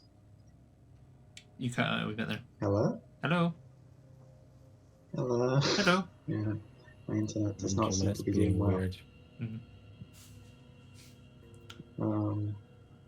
Yeah, I'm going to just ask them straight up, even though they don't know I'm there, and just ask the question why they're following us. Sure. So take it you follow them into the alleyway they're going into before you ask the question. Oh man, this feels like a trap. Yeah, fuck it. Sure. Okay. Yeah. So you step into this alleyway and follow them. You're still moving basically silently. And then they're kind of they seem to be under the impression that they've any risk they had of being followed, they've now they're quite relaxed now. And then you say, why are you following us? And then they wheel around, eyes wide, and you can see they're like an octopus man. Nice. Like they've got tentacles. They're not a mind flayer. They've got these big yellow eyes and tentacles. Can you give us a history check?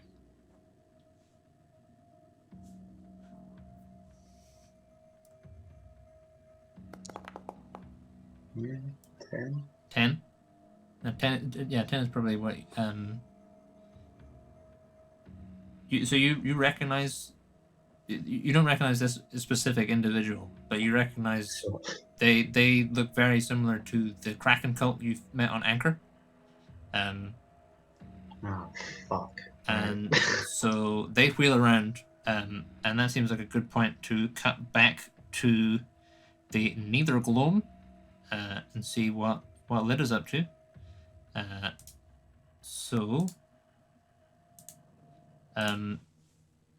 Yeah, Lidda, you are standing at the bottom of the steps, watching Captain What's-His-Bucket emerging down the steps. What is your immediate reaction to this and the fact he has Malbryn's knife? Well, the fact that he's coming out of here and he has Malbryn's knife makes me think, Malbryn probably is here then. And there's probably the ever so slight urge to grab the knife off of the belt. But I don't think that would end well.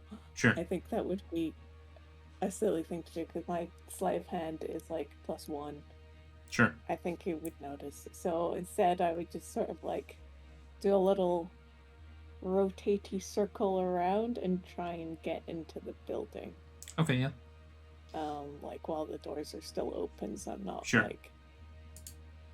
Otherwise, I don't know how I'm gonna get in. Yeah. Okay. Yeah. Yeah. I mean, you rolled pretty well on your check, so I think you're probably able to squeeze into the doors. Can you give us a perception check?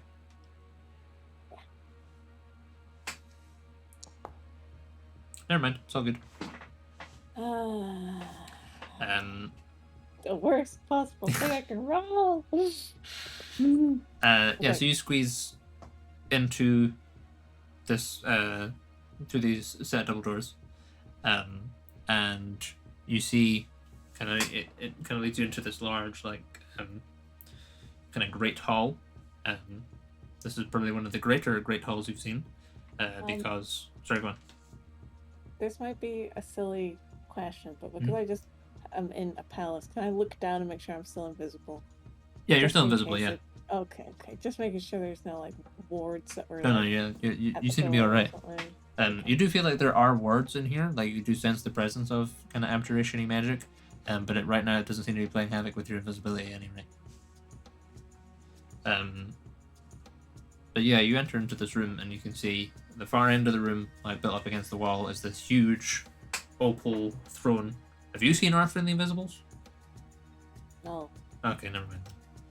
I can Google it. That's great.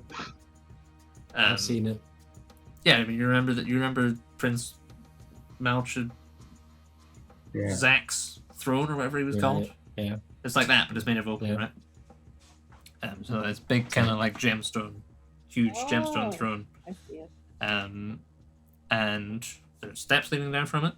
And you can see there are two people on the steps engaged in conversation. There's one woman who is dressed kind of like how Malbryn would dress, but doesn't look anything like Malbryn. Totally different hairstyle and everything.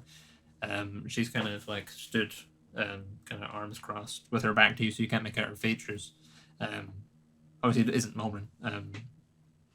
And then kind of the other side, so that you can see her face, is this woman in. Not sure. I don't remember what she's wearing. Kind of like kind of general like nice clothing. But you can also see she has this cloak on that you recognize as Malbryn's cloak. And as you enter into this room, you can hear they're having a conversation. You enter partway through this conversation, and it's kind of echoing, so you can't tell who's saying what bit. But someone says, "Well, then we ought to kill her and be done with it." And then someone else says, "No, not yet. Not until I understand her place in this more clearly. The mantle came to her." And then the other voice says, "Which confirms what we already knew. Aranida is fickle. You need to prove your strength by having her put down before her favor falls elsewhere." And then the voice says, "It's a test." And then the other voice says, "Of course it's a test. It was a test when she was a child, and it's the same test today. She is her mother's child. If you miss this opportunity, you may never have another." And then the other voice says, "Watch your tongue, Anvara. I will not suffer to be lectured so by one such as you. All you have you owe to me. Do not forget that." And the other one says, there's like a pause, and the other one says, "Very well, matron." And then the woman with her back to you, kind of turning around, and looks like she's going to leave the way Captain Rylander came. But you see no sign of Malbryn in here. So the two people that were talking, were they like just in the middle of the room, or were they like near any specific doors? They're kind of at the foot of the throne steps. So there's like there are doors at the side of the hall, but they're nowhere not really near any of them. But the woman who's turning around looks like she's going to come out the door you just came through. Okay. Did the woman who's leaving, before she turned around to leave, was she like smack bang in the middle of the room, or was she like to at least a little bit? She's a little bit off center. Okay. And is there any doors on the like whatever off center she was? Yeah, she's kind of she was kind of towards. Sorry, go on. My thought process right now is that if they're currently talking about Malbryn, I think, because they were talking about the cloak. I'm assuming that's what the mantle is. I don't actually know. And she's wearing the cloak. So if they're talking about her, they probably were around her recently. So maybe she's in a room that they were in recently, and she was slightly off to one of the sides, but she's more likely to come out of one of those doors. That's what my brain Sure. is. Okay. Yeah. I mean, so she's kind of towards the left-hand side of the room from your perspective, and there are doors on that wall. Yeah, there's 3 of them. Closed. They're all closed. Shit. Okay, I'm just gonna tiptoe around the side of the room and wait for this whole interaction to end. Sure. And see what happens with the cloak lady.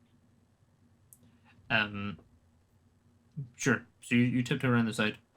They finish their wee conversation. And non-cloak lady kind of turns around and leaves. And the doors creak open, and then they kind of swing back, and then there's this kind of like big kind of dramatic kind of shutting sound as they latch closed. And then are you still just sticking where you are? Yeah, I'll see what happens next, basically, because I don't have any ideas. About 5 seconds go by, and then the woman on the front throne, or near the throne, says, "I can tell you're in here."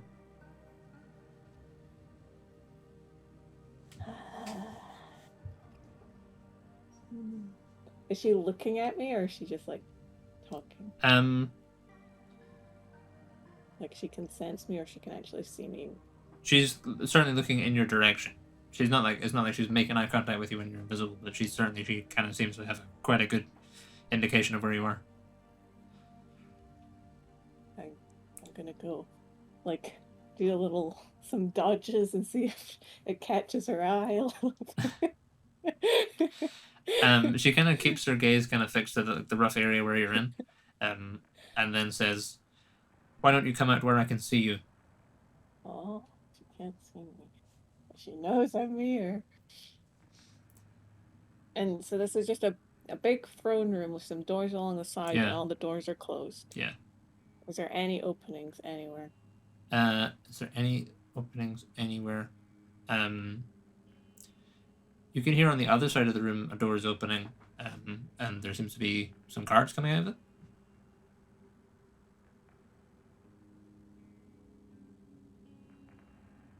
Yeah. Do I think I'll be able to make it there in time to like sneak off? You'd have to really leather it to get there. Like the room is maybe like 60 feet wide. Like it's a big room. Legs. I have very little legs. I can only go 25 feet and around.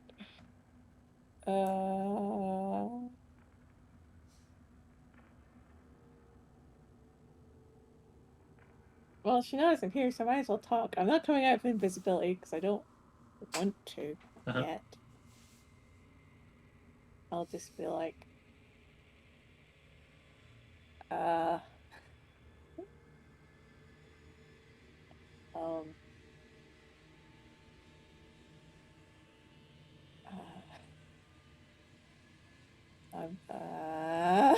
don't know what to say.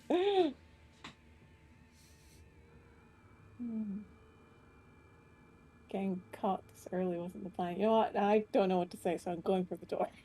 Too awkward. Sure. Too awkward. Okay, give us enough flags. 11. 11. Sure. So you leg it forward. And you get about halfway across. You see the door is like, you're like, oh man, I'm not gonna make it. Like the door is already on the backswing. And it's like just about to shut. And then the woman kind of out of your peripheral of your vision, you know, she makes some kind of gesture, and then all of a sudden you're no longer in invisibility, and you're standing there, and the guards are like, what is your reaction? I put my hands up. I'm just like, God, dang it. Hello. She kind of smiles and she says, you have some sense then. And she kind of makes a gesture, and the guards kind of move to kind of they like flank you. Yeah. I have come to collect Malbryn.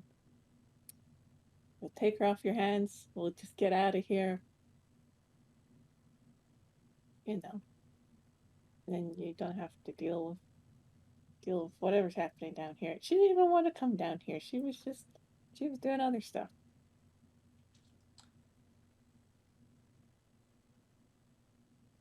She kind of bristles, and then kind of she says, that won't be necessary. And then she makes another gesture, and the guards kind of like, you feel them like kind of grab your shoulders. They're going to start restraining you unless you're going to do anything.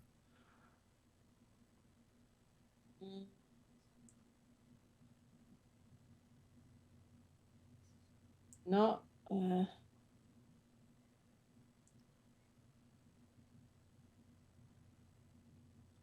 I gonna do anything? How am I gonna do? Well, let me see what we got going on in the spell book again. I could do something.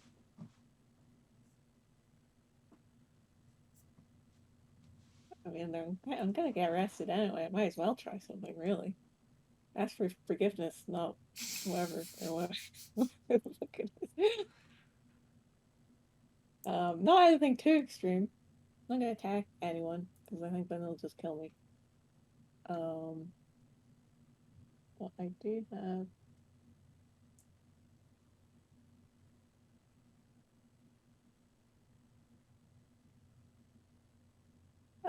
I will attempt to cast Charm Person on Milady with the cloak. Sure. What she got to do? Wisdom saving throw. Wisdom saving throw. Okay, well, let's start with a d20. What's What's your DC? I suspect she's gonna meet 18. it. Yeah. Didn't work. What the fuck? Oh, come on. She kind of smirks and says, "Your surface tricks will be of no use to you here." And then you feel like the Evidently. manacles kind of clasp around you. Oh, that's fine. Okay. Um, I'm sure we could come to some sort of agreement. You need, what do you need? Knowledge, items, that's kind of quest services. I offer it all. she just says, "Take her away." Okay. And they're going to take you away. Unless you do anything. So that seems like a good No. point to cut back again to where have we not been for a while. We just visited Naren. Let's go back Can to... Malbryn do something? Yeah, sure, what does Malbryn want to do? How long have I been locked up? At this point, about an hour. So whenever Ant person left, Uh-huh. I want to have. I still have Thera, even though I can't communicate with them. What does that actually mean? Means you got a spider in your hair. Sure, but like, is it a sentient spider, or once I can't communicate, does it is it just a regular insect at that point? Like, does it still know who I am, kind of thing? It still knows who... It's still the same spider. It just doesn't have, like, the cloak lets you kind of communicate it. Like, the cloak basically serves as a translator between, like, spider brain and ideas and Malbryn brain and ideas. So it kind of makes it seem like you're on an equal intelligent footing. So it just be, like, it's still the same spider. So the spider still recognizes who you are and everything. And probably still has all the same concerns. And they're just a spider. So they're kind of maybe a little harder to communicate with. Okay, I would probably want to kind of like get them out and like try and get their attention, and then I think, is the ground like dusty? Yeah, it's relatively Anything? dusty, yeah. Like, could I draw something in the ground? Yeah. Um, Yeah, it's relatively warm and moist down here. But so it's kind of it's not so much dusty, but there is like kind of like fine residue on the ground that you could certainly like kind of a pseudo mud. cool. I want to try and like convey through image, Aranida in some way, like through Okay. either a picture, a drawing of them as best as Malbryn can, or like anything else that she thinks would be a good link to try and be like, yo, are you able to do anything to somehow Sure. All right, give us an animal help handling out check. here? Yeah, mother.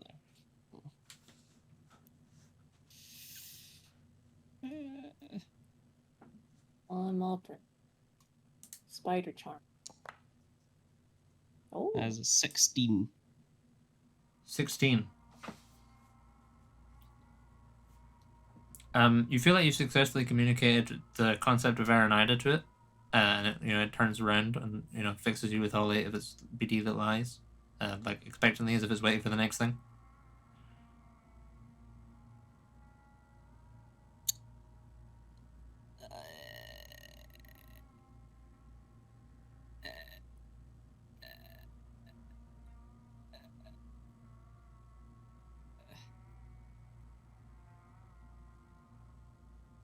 Huh.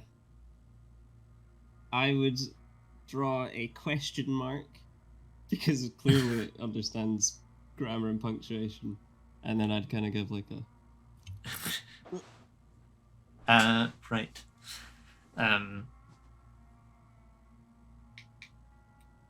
Okay, give us another one. oh no 10. 10. She kind of looks at the question mark, and then looks at you, then looks at the question mark, and then looks at you again, and then one little leg kind of goes, and you're not entirely sure what that means. This is she's maybe thinking. Um,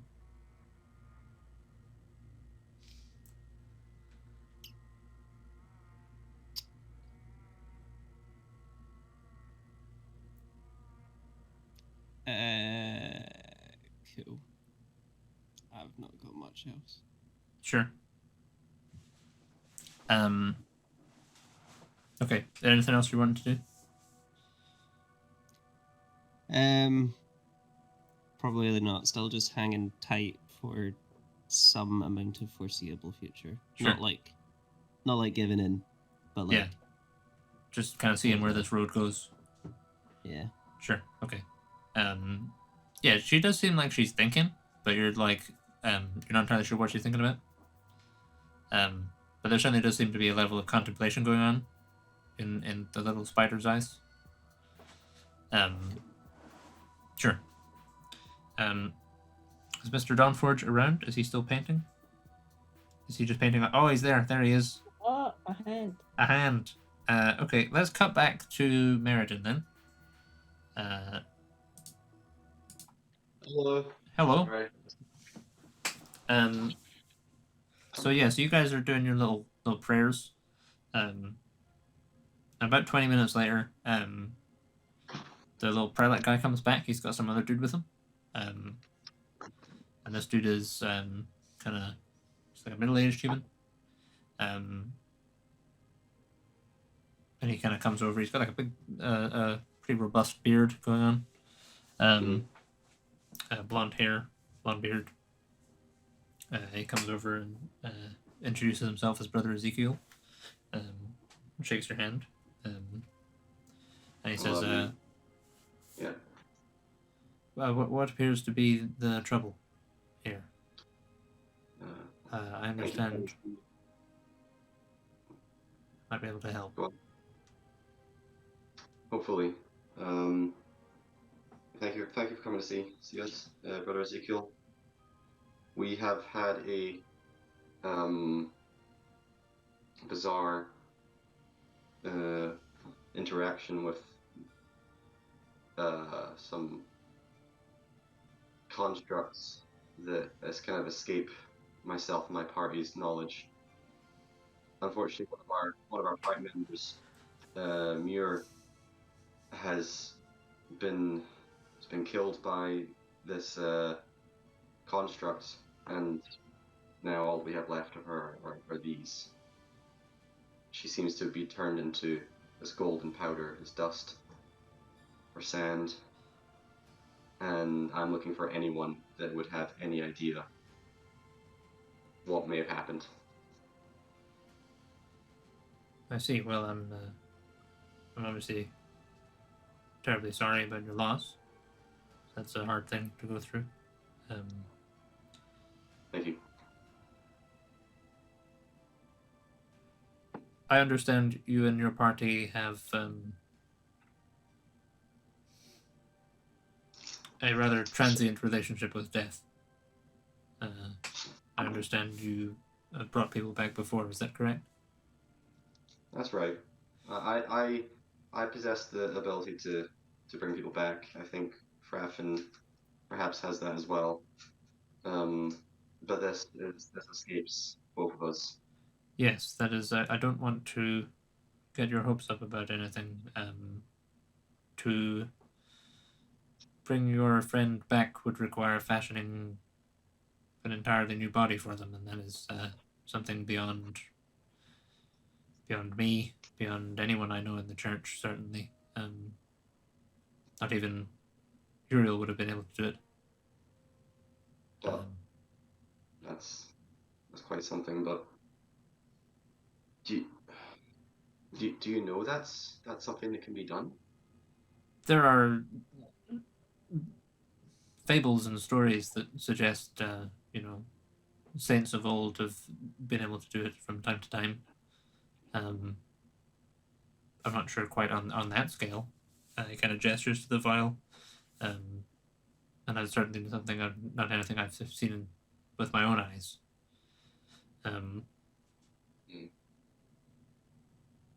I'm sure there does exist powers that can do such a thing. Whether one wants to be beholden to such powers is another matter entirely. Certainly beyond my school. But I do. It does give me a thought. Has there ever been... Maybe you can... Maybe if we have some of these fables here, you can show me, but... Has there ever been any record of a soul being attached to a sort of automaton or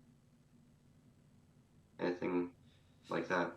You kind of when you mention that, you kind of like you get the sense that that's kind of unsettled him somewhat, the kind of the concept of that, and he kind of raises an eyebrow and he says, "I suspect that would be a matter for the artificers, Master Dawnforge, not anything you'd find in a church." I understand that. Okay. Thank you, Brother Ezekiel. I'm going to do my best to take the right path here. It's a difficult road to walk. Yes. Yes. Thank you. Good day to you, sir. And to you, if I can be of any more assistance, just let me know.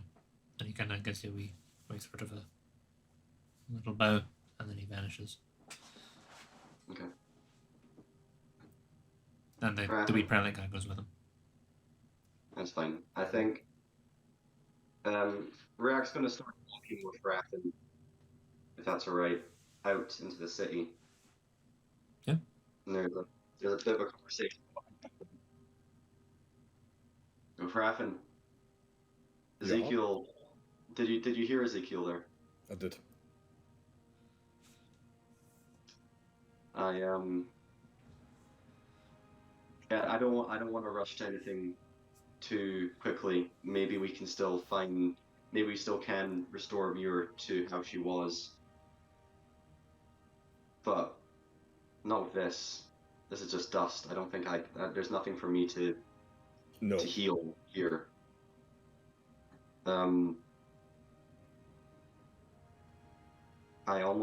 Is this like if she's been disintegrated?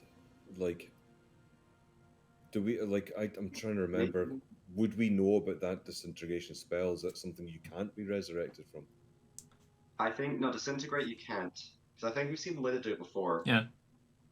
And it atomizes. It's gone. It's not even dust. It's just gone, as far as I know. But with this whole idea of attaching your soul to a body, maybe, I'm not interested in any sort of, we're not going anywhere near necromancy or any of that nonsense. I'm sure there's probably schools that would create some sort of biological body for her, but I'm wondering if maybe the right route to go here is to perhaps speak with the artificers. Yeah, I reckon. It's a very conflicting thing for me, perhaps. There's a problem of attaching a soul to a body. Is what happens to the soul that belongs to that body unless we create some sort of body. But yeah, I missed the end bit. Did they say that we could attach a soul to an artifice body, like a made up? Well, they've said that's not. Ezekiel said that's not really down to the church. That's really an artificer's conversation. I guess we have to speak to the artificers, and I think you're right there. I think we should go speak to artificers, and I think I would like to have a conversation with Animus. Yes. Okay. That sounds but also, decent idea. We need to talk with the entire group. This is far too big to do just with you and me. Oh, definitely, yeah. I think so. Yeah. But okay, let's look into this, gather some information. Yeah. And tomorrow, when we've gathered our strength after a night's rest, we'll talk to the group about it. Yeah. Okay. Because thinking about it, we have her arm and her leg. Oh, like that would go onto this construct, I think, and that would maybe make her soul attached to it a bit easier in a way. I don't know anything about this, but it's what's going through my head. But yeah.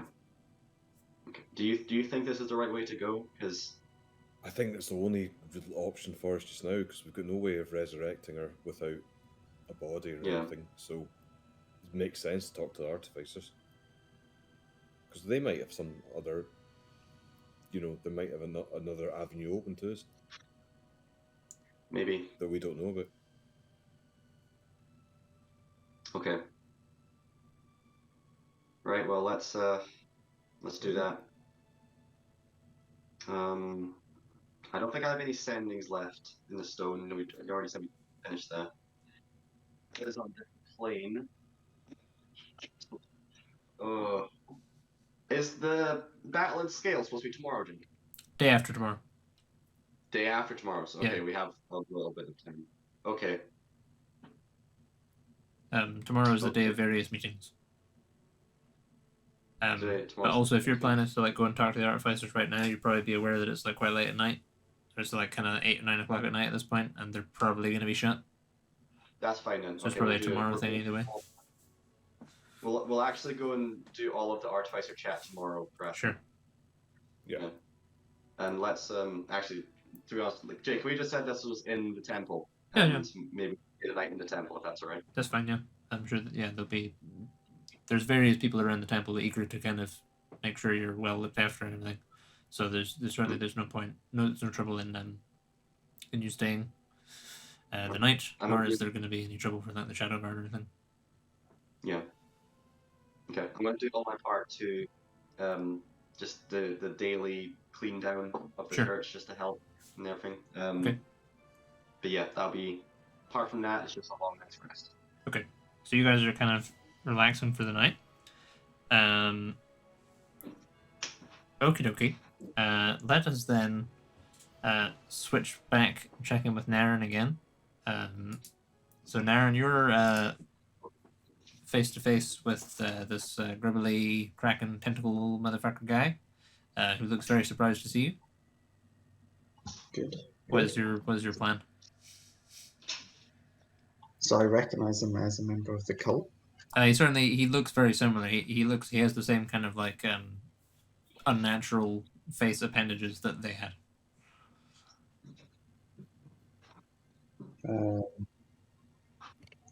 Can I ask him? Are you with the Kraken? He's kind of pacing back from you. Nautilus, you got anything here? Sick him! Sick him! Not your fucking He's dog, rotten from the Nautilus. inside out. Let's get him! I will draw Nautilus.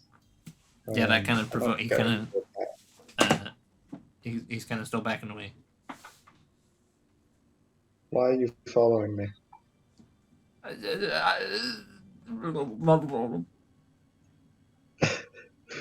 Does it look like he can't speak, or he's It just looks just like not he's able like to shitting conjure the himself right now. words? Okay. And I'll continue to threaten. You better start speaking, and I'll start raising Nautilus. Yes, I work for the Kraken. It's my master. How long have you been following us? A few weeks. Does the Kraken know where we are? Yes. No, fuck. Why? Is the Kraken's intent to come for us? It wants the map. You have the map, don't you? If you give it to me, then you would be safe. I don't think that's true. He also wants my pal here. The one who just told me to sick you. He kind of takes another step back.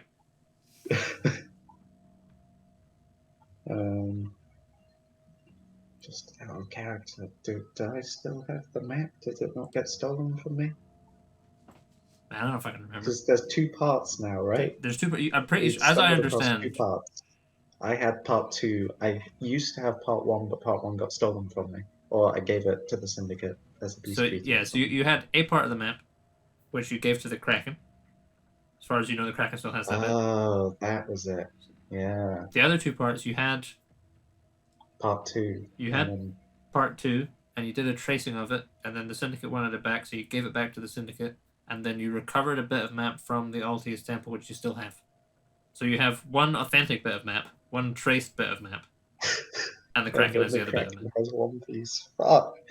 How many pieces is there supposed to be? 4? 3. 3? 3. Yeah. Oh. So as far as you know, you're currently aware of the position of all the bits of the map.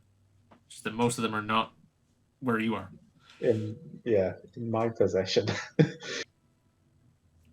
So the Kraken is still missing 2/3 of the map. I don't know.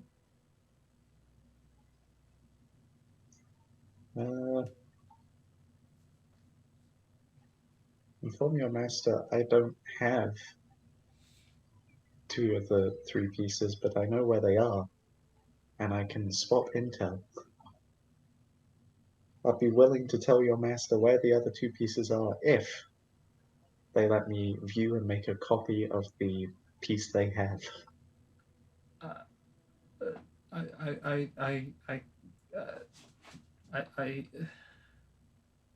I can tell them this. Can you actually communicate with the Kraken? Yes, Okay. of course I can. Also, how are you able to follow us so easily? He kind of looks at you confused, as if he's surprised you've asked that question. Why is everyone so surprised? Well, you're gonna stop following us now, because next time I track you down, I won't stop Nautilus from killing you. He's like in your head. He's like, get him, sick him, stab him, run him through, get him now. He's good for nothing. He's manipulating you. Cut him down. He made me start saying some of that out loud at that point. And the guy kind of nods. And he takes a few steps back. Also, tell the others to stop following as well. Are there others? The others? I don't know what you're talking about. Does he look genuine? Give us an insight check.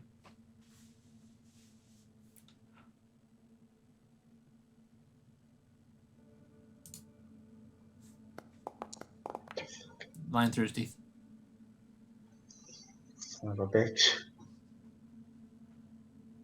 I said, tell the others to stop. I'll raise Nautilus more. I don't know.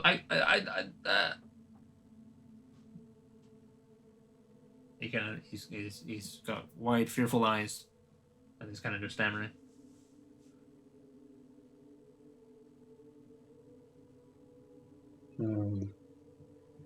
Last question before you go. How long till the Kraken gets here? And if so, will it just straight up attack while I'm in the city? I don't know. To My either master's one of will is those? ineffable. That's shit. Okay.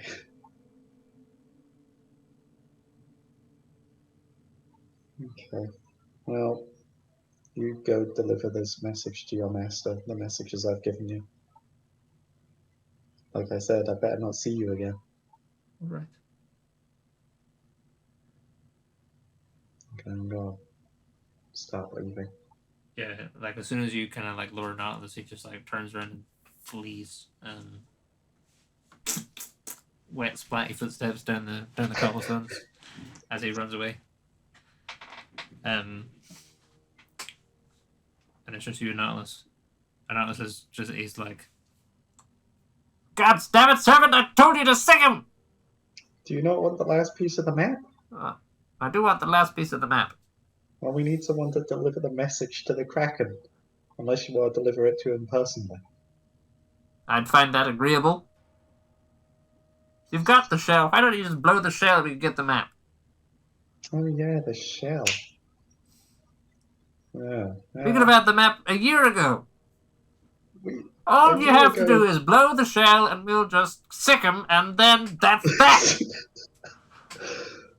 Last time we tried to sick him, you shat yourself. I...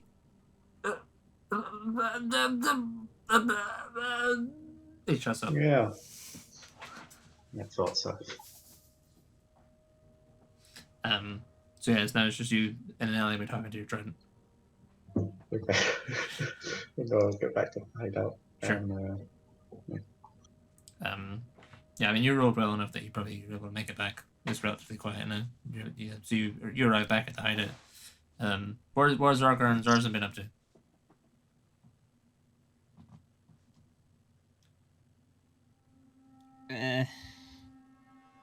Probably just trying to relax for Sure. 5 minutes. Playing cards or something? Yeah. Yeah. A bit of solitaire or something. Yeah. Yeah. So I mean, you guys are relaxing, and then Naren reappears. In case there's any interactions there. found the person who's been spying on us.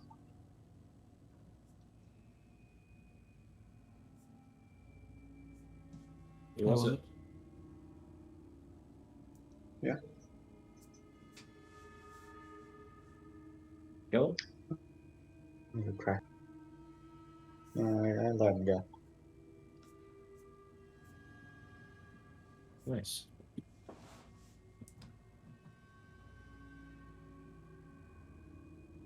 And who was it? Just a dude? Or He didn't ask his name. Maybe should have but actually. was he with anyone? Like, is he with any kind of organization? With the cult of the Kraken. That's an organization, I guess. That's all I got for him. Loving this Dude, wee okay. action shot in the background. This is like Mission Impossible masking tape shit.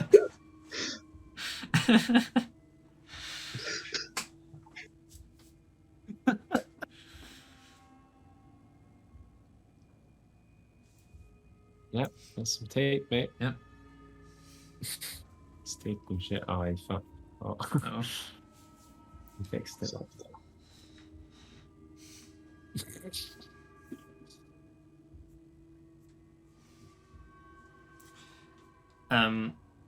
Okay.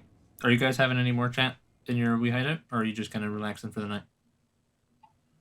chill out for the night. Chill for the night. Okay. Yeah. So yeah, okay. So Rurak and Raffin are spending the night. You guys are spending the night. Back in the Nethergloom before we hop off for the evening, I suppose. So Lidda, you are restrained by these guards. They fasten manacles on you, and then they kind of realize that the manacles are too big for you in your little halfling hands. And so they basically just kind of like start kind of manhandling you. It's okay, I'll go. I'm not putting up a fight. They kind of keep a not as firm a grip, but they keep a grip on you, on your shoulders. It's kind of awkward for them height wise. They have to kind of like lean down to do that. But yeah, they're just gonna try and possess you to the dungeons basically. If there's anything you're doing. No, I already tried stuff. Like, how many guards is there? There's 2 with you right now. Oh. Now, if I'm getting arrested, I'm just gonna keep going where they're taking me, Sure. whilst analyzing while I go. Okay. And I might make a move later. Sure.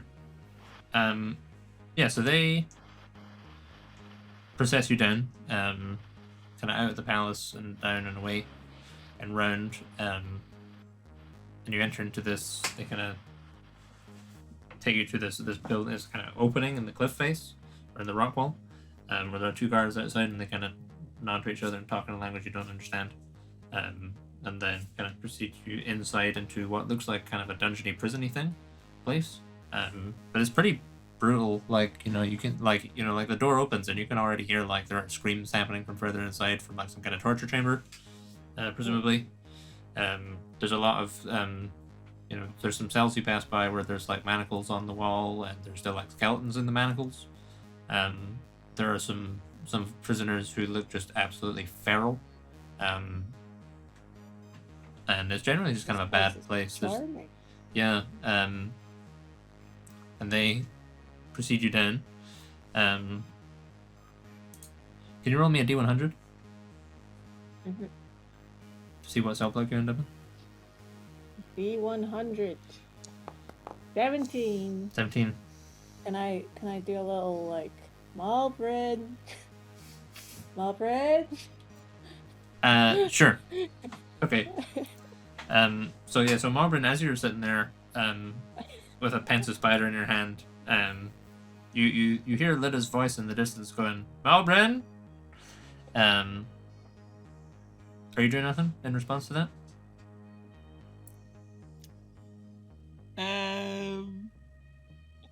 I'm probably thinking to myself, this is the worst stealthy breakout attempt I have ever heard of in my life. And I would probably imagine that if she's shouting, that it hasn't gone well.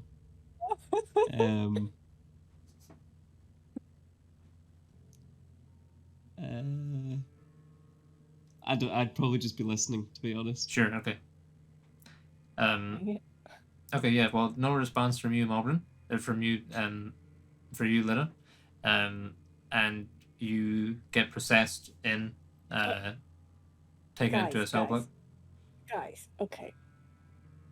I have a friend, I think, in here. It would be pretty sweet if I could at least just have like a cell that's like next. Not, it doesn't even have to be next. Just, I would like to be able to have a little chat. Mid sentence, you feel like this like bit of leather like going over your mouth, and you get gagged. Okay. And you get kind of tossed roughly into a cell, and it gets locked behind you. You can see you've got a cellmate in here. There's the skeleton on the wall. Kind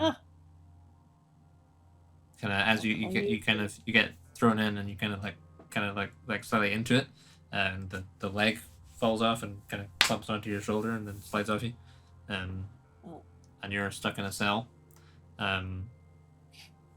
So you're in a cell. You don't know where Malbryn is. Malbryn, you're in a cell. You don't know Lidda's somewhere nearby, by the sounds of it. Everyone else is spending the night, so that seems like a relatively good place to stop for the evening.